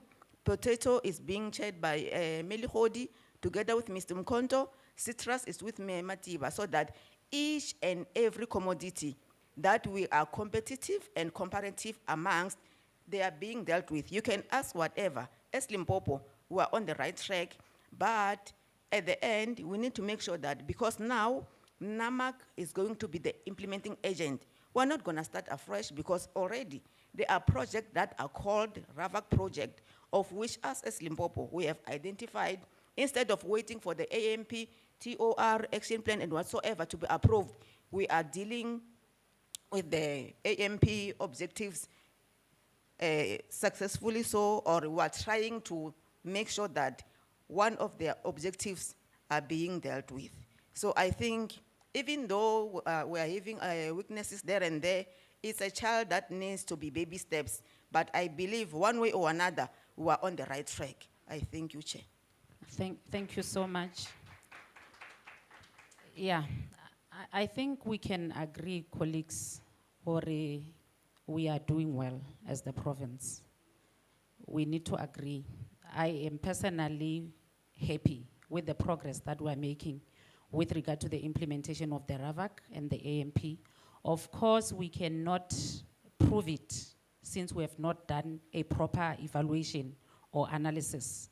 But having listened to the presentation that was made by Mayor Rowena in terms of the rollout plan and the critical steps that we needed to follow for us to be able to implement the AMP, we are way ahead of other provinces. We are just waiting for the revision of the SOPs for us to actually fully institutionalize the implementation of the AMP. Mayor Rowena, are you online?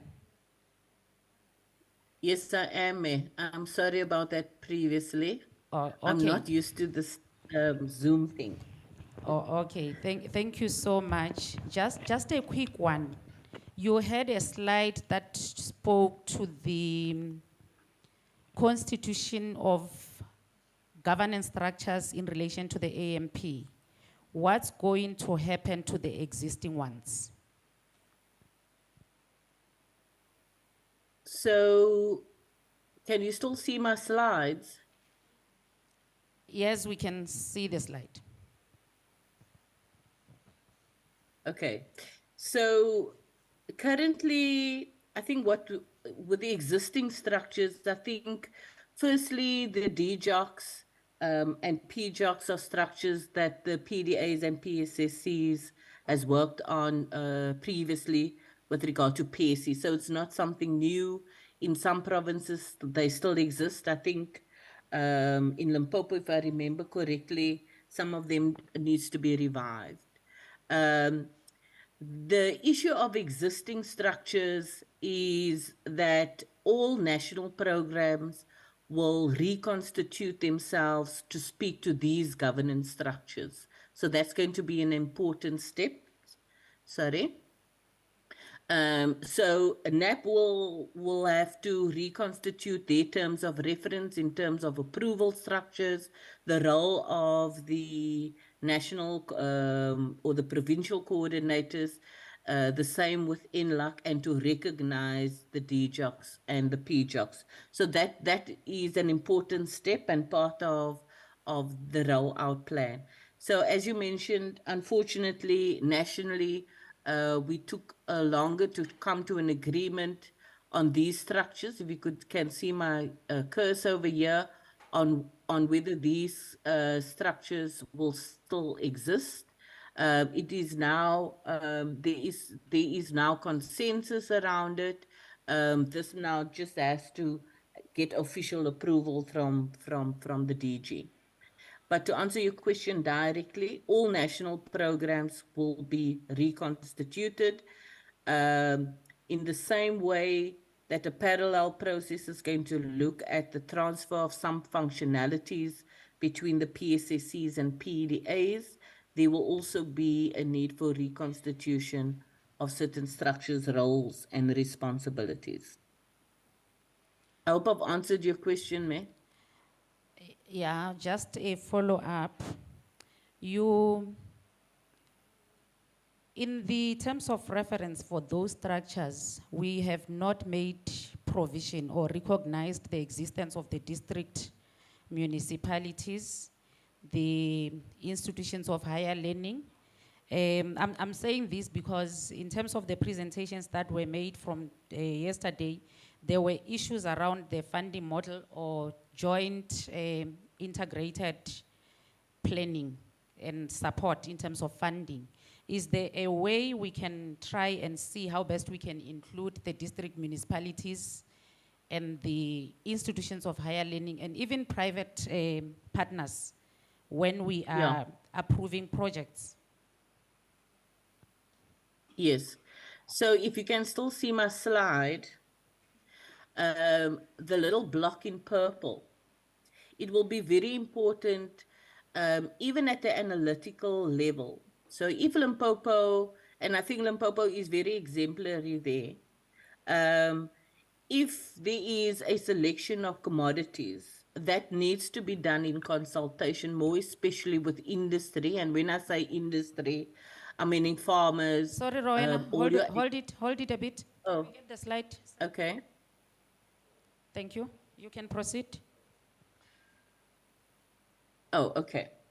So I was referring to the purple slide, and I think my cursor is showing it now. An important function of the province, and here we're talking about both PDA and PSSCs, is that when your strategic commodities are selected through your analysis, it needs to be consulted on with industry. There needs to be an agreement on not only the commodities to be focused on or prioritized, but what are the challenges and opportunities. In the presentation, I made an example of, is transport and logistics the biggest challenge that the state needs to address? Should we be looking at, can we expand production considering cold storage, the cold chain, in the case of citrus now, I'm speaking. And so for every commodity, there's going to be different opportunities, and it's going to be different in different districts. And so the analysis is going to have to be very on point, because I think what the AMP ushers in is that gone are the days that we do projects for the sake of projects and for the sake of spending money. So in terms of consultation, this stakeholder forum is going to be critical. And I know Limpopo already have platforms by commodity. And so those if they are not strong, needs to be strengthened or should just simply be used to consult on. In addition, sorry, my last sentence, is to seek collaboration. So the private sector is seeking either to invest or they're investing on their own. So collaboration is going to be important. It was said over and over again that government cannot do everything, but there's a very specific role that government and the state plays, and that is not to run the business on behalf of the farmer, but is, and we often say this, is to create an enabling environment. So what is that? Is that transport? Is that better and improved veterinary service? What does that look like? And so PDAs and PSSCs are going to have to start looking at value chains holistically. So the veterinary services can't operate separately from what the projects are doing. And so the convergence of state functions is going to have to happen at a provincial level, so that people like the MSC and the acting HOD has a holistic picture of whether we can grow with the capacity we have and with the funding that we have. I can always come back on the finance issues a little more.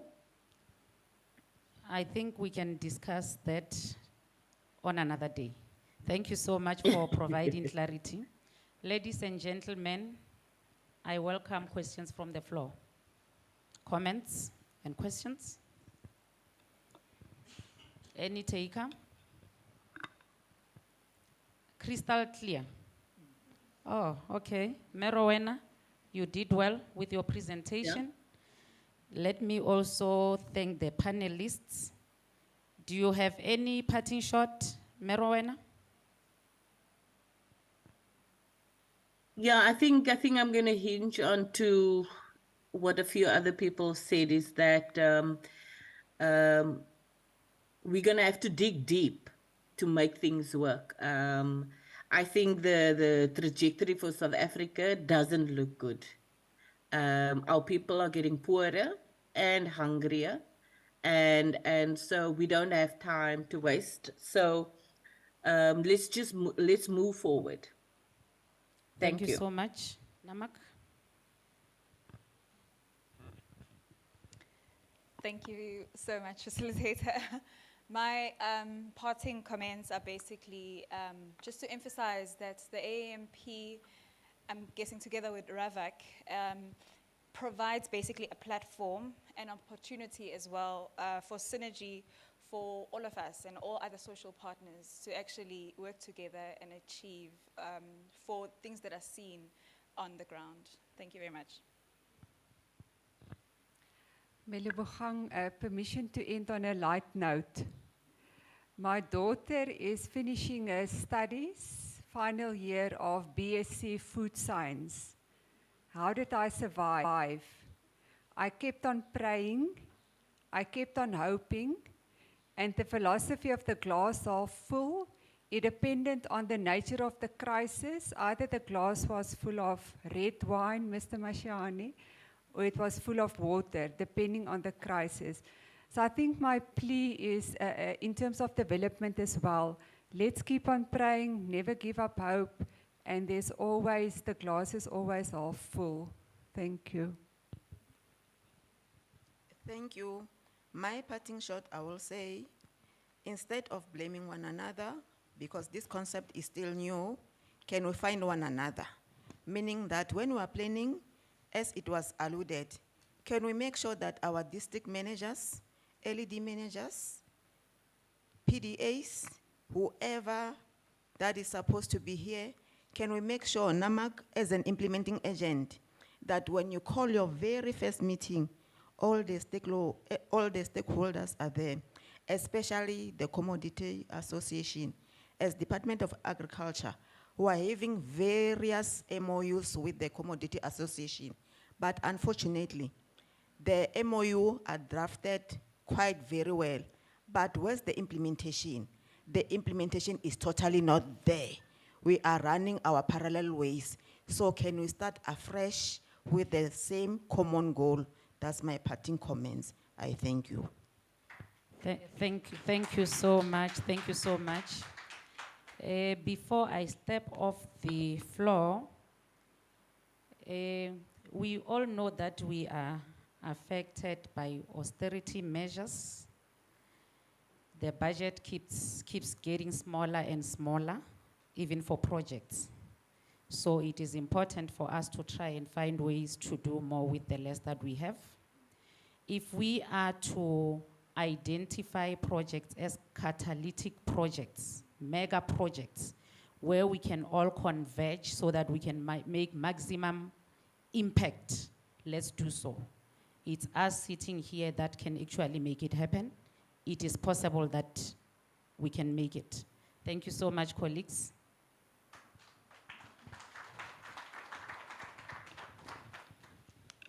Little bit of unconvincing hands.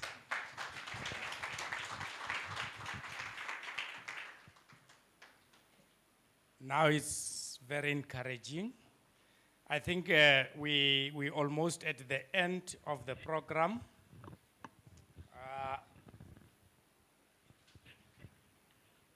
You know, when you are between a rock and a hard surface, and there's no one, you look at the people around that the situation as it is, they can't assist. You just keep talking and talking and talking until it is resolved. But I think somebody might be understanding what the item and what I'm saying. Pay for that quick thinking assist me. I know that those who understand me would do it without even defocusing me. I know that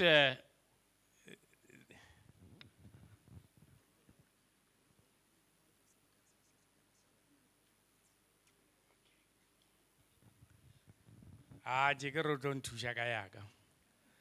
thought she was going to help me with my issue, but she missed it. Yeah, no, it is busy, yes. No, I was just saying, thanks very much, Ntoto, for picking it up so quickly. But remember, when you are a program director, and sometimes you crack a joke, and then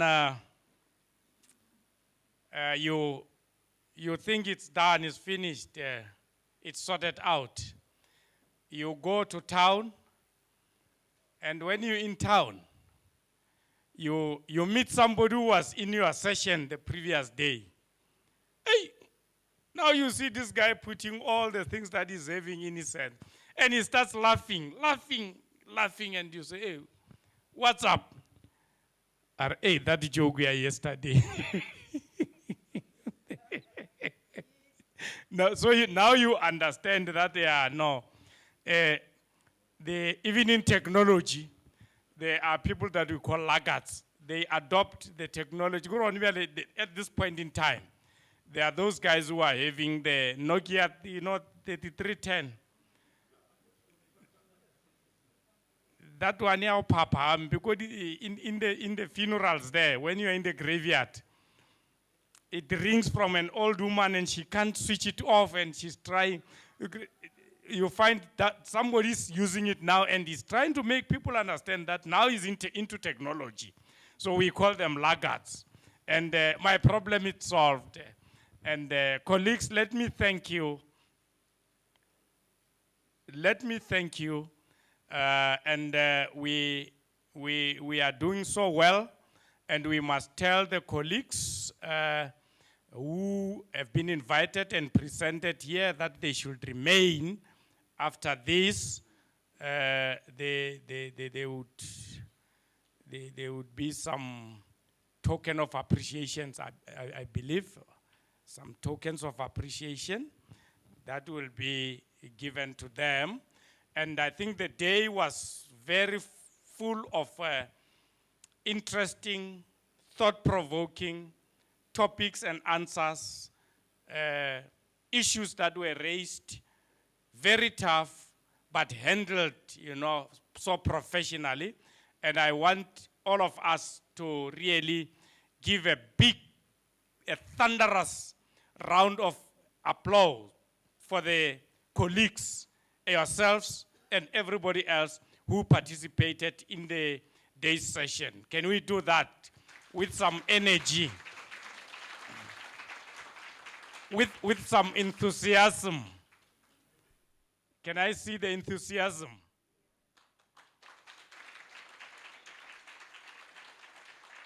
And I can't feel it. Thank you very much, colleagues. I am now going to call our Honorable MEC to give us the closing remarks. Honorable MEC.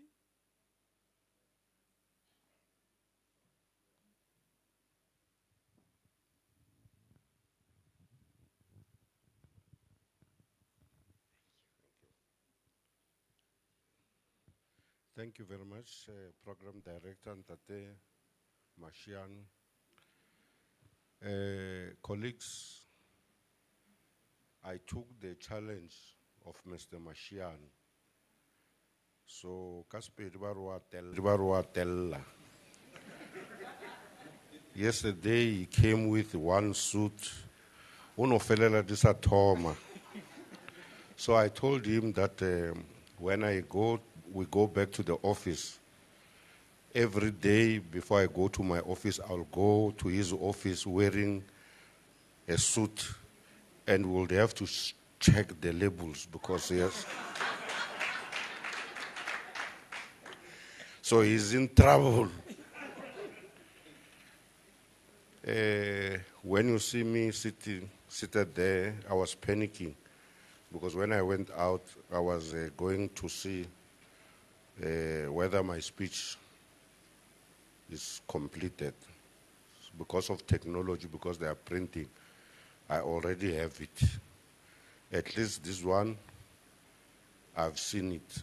Most of the speeches, they just write to you and you get to the blue light car and they give you a file written Department of Agriculture and Rural Development. They say you must read here.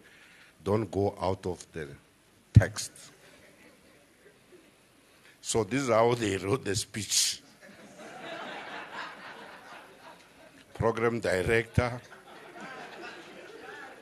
Acting Head of Department, Limpopo Department of Agriculture, Rural Development.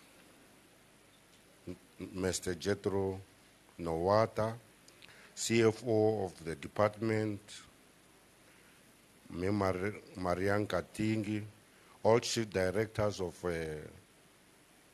LDAT, all representatives of our stakeholders, the office of the MEC, distinguished guests. I'm now adding the media. Ladies and gentlemen, good afternoon.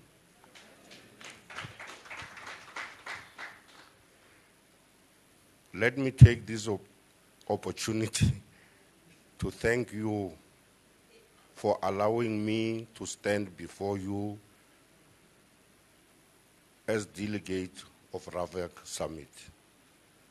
Your effort has indeed demonstrated how much effort and commitment you put into revitalization of agriculture and value chain of the province of Limpopo province.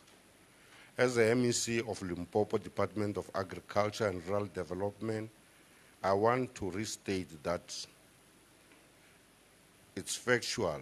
The spirit of evangelism in agriculture is within all of us to make surefire the objective of the summit are realized. When I came to the department, this is me now speaking for myself. When I came to the department, I called the whole staff of agriculture. I told them I am Archbishop Emeritus of Agriculture. Nowata and the HOD and everybody, they are Archbishop, the Emeritus. And the rest of you are evangelists of agriculture. So that's why they're speaking about this spirit which is here. It's based on what we have said.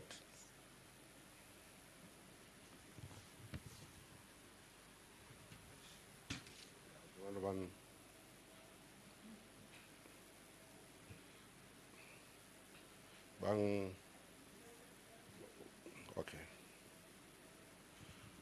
Bang disorganizer there. Okay. Okay. As the MEC for, okay. This is an affirmation and confirmation of making Limpopo province, claiming the top spot in food security in South Africa. The department is in a serious and dynamic approach to make Limpopo province a food secure province. Despite being one of the poorest regions in the country, Limpopo is the most food secure province in South Africa. The National Food and Nutrition Security Survey results show that was funded by all provinces, conducted in 2021-2022, and concluded in 2022-2023. Came out recently on 21 September 23. According to the Statistics South Africa General Household Survey, Limpopo has the highest number of food secure households at the rate of 87%, followed by Gauteng and Western Cape at 86 and 82 respectively, while Northwest is the lowest at 75. Yes, we are just 12% short of flattering 100% food secure province. This means our inspiration of my term of office in the helm of this portfolio as a member of the executive committee in the Limpopo province. This summit has successful prospect of implementing in line with our goal of fostering economic growth, promoting participation, and inclusivity across the value chain. I'm also impressed that the summit looked into future plans and measured the progress since the RAAVC plan was approved in 2021. This gathering should be a breakthrough on the RAAVC challenges such as poor governance of CPAs, marketing, and water rights. I'm delighted that the summit indicated that if private and public sector can work together to assist farmers with access to funds, blended funding approaches, the impact of the effort will be more significant. It was also indicated that the challenges causing lack of ability to fund farmers are legislations that are in place, e.g. water rights. It is becoming a relief to farmers that some of our stakeholders are assisting some of the projects. Absa Bank indicated that they have partnered with Kula to allow farmers that do not have collateral to access finances. Land Bank indicated that Agri-BEE Fund is also available for women and youth funds up to 20 million rands per application. Black farmers are ready to utilize funding opportunities that are available so that they can put massive production to export to China. The summit looked into the cash flow as one of the most important aspects of any business. Limpopo has an advantage of good soil and a functional citrus industry. The farmers are ready to participate in the export market, taking into consideration AGOA and BRICS agreement. These farmers need to be able to produce large quantities. If we are not able to produce in quantities, then the impact is not visible. And we need to conquer local market before we can attempt to export. Limpopo is resource endowed. However, the challenge is that the quality of agricultural land is being converted into residential land, and these hectares of arable land never return back to agriculture. Of the same note, we need to ensure that we do not allow agricultural land to change land use. We have tasked NAMA with the drafting as well as monitoring of implementation of value chain roundtable on the AMP.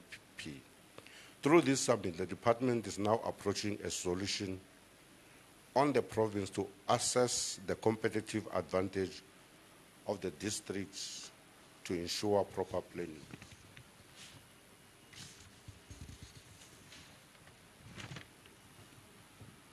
There is progress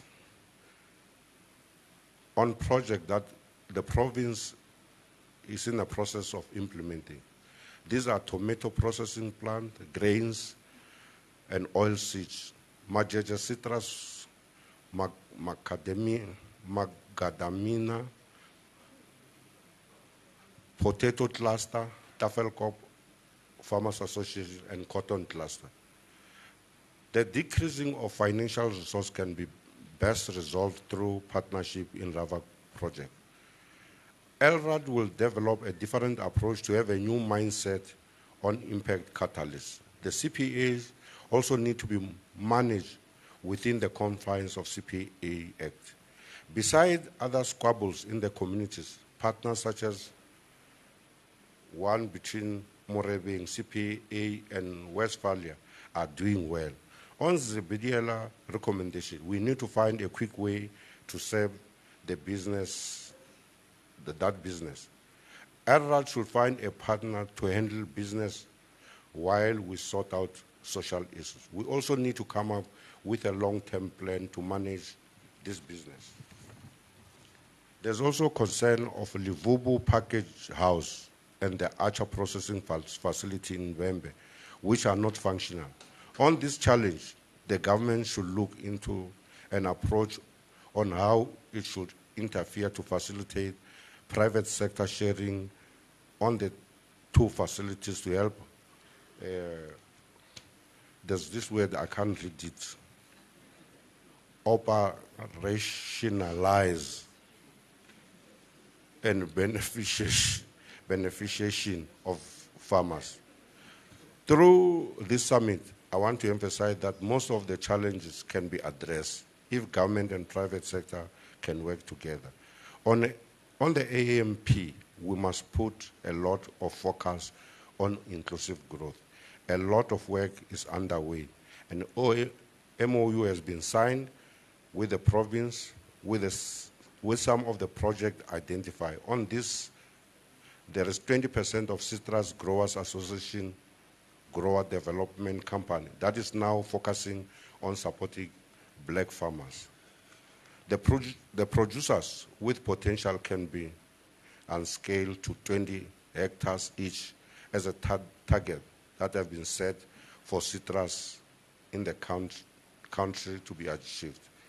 It was also indicated that farmers need infrastructure to be able to access formal markets like national markets for grading and packaging of raw agriculture produce product. It's with the reason that most growers that are developed are within Limpopo province. The buy-in by partners in the initiative should enhance the marketing capabilities of farmers in the province.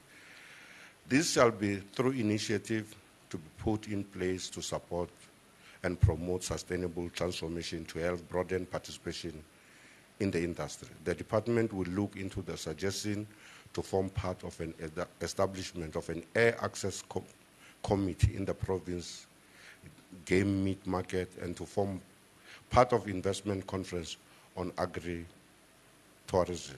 We agree with the recommendation of the summit that ordinary members of the CPA must not be involved in running the business side of things.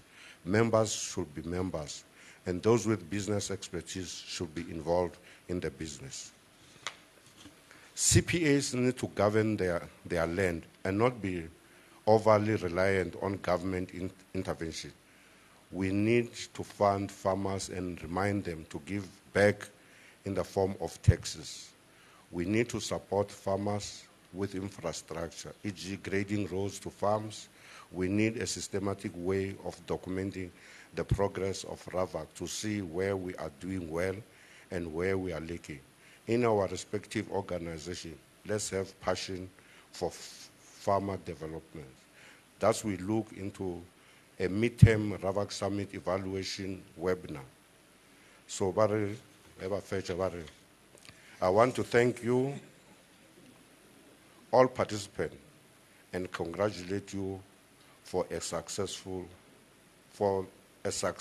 of this summit. So, I want to say what comes from my heart. My heart tells me that this speech, the people who were writing it were listening to everybody who is here. So everybody will go home and say, but speeching. I mean, I was here. Things that were said, they have been captured. What we need to do is to make sure we have praised ourselves too much. Limpopo, we are doing well, we are doing well, we are the first to do this, we are what? What I want us to do, they said we are left with 12% to flatten that curve. So when we meet in that webinar that they have suggested, we should be able to say we have solved the problem of Zebediela. We would have a conference of CPAs like Ntate Nowata has suggested. We should be able to tell when the doctor was presenting the first presentation, he said we have trees that we have planted that have not yet started producing. At that time, we should be able to say what is happening with these trees. So indeed, they say the one who doesn't praise himself, his house or a house will fall on him or her. We deserve a round of applause.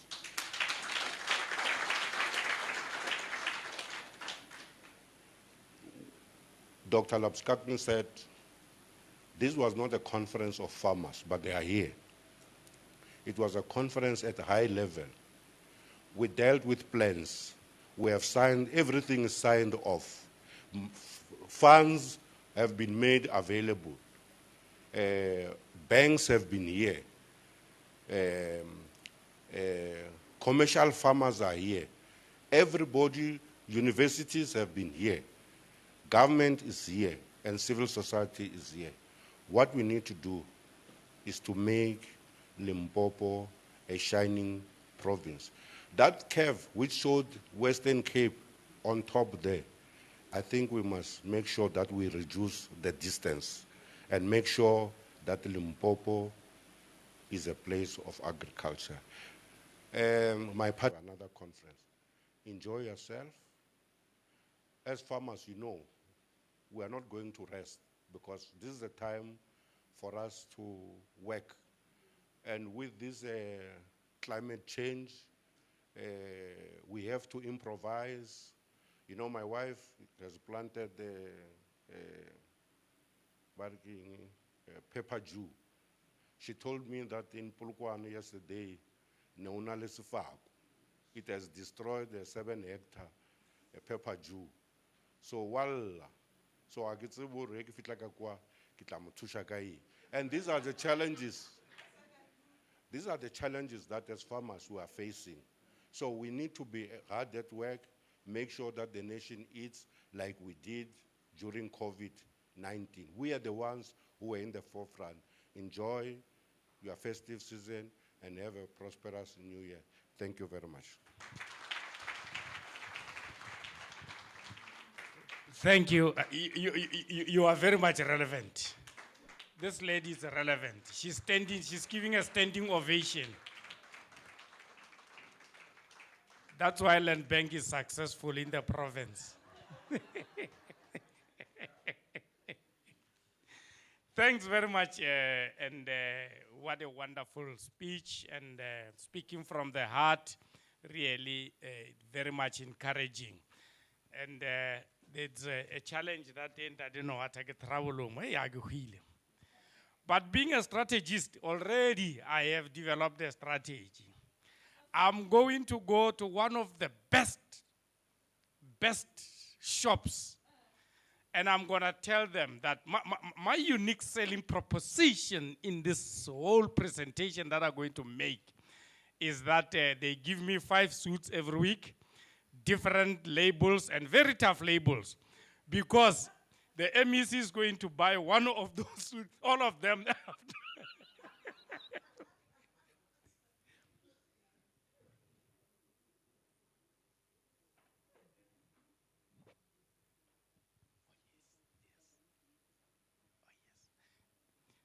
Thanks very much, and please, colleagues, let us not forget, when we leave here, the printed document that Dr. Lapskakne talked about, it's available there. And on that note, I want to thank you, and you have been a very good audience, and I wouldn't be successful in running a big event and session like this one. Can you give yourself a big one? And I think we will ask for announcements maybe for the lunch issue. I think it's about lunch. I don't know where it's going to be served. Organizers, same place like yesterday. Thank you very much, colleagues. And yeah, we are at the end of the session now. Thanks.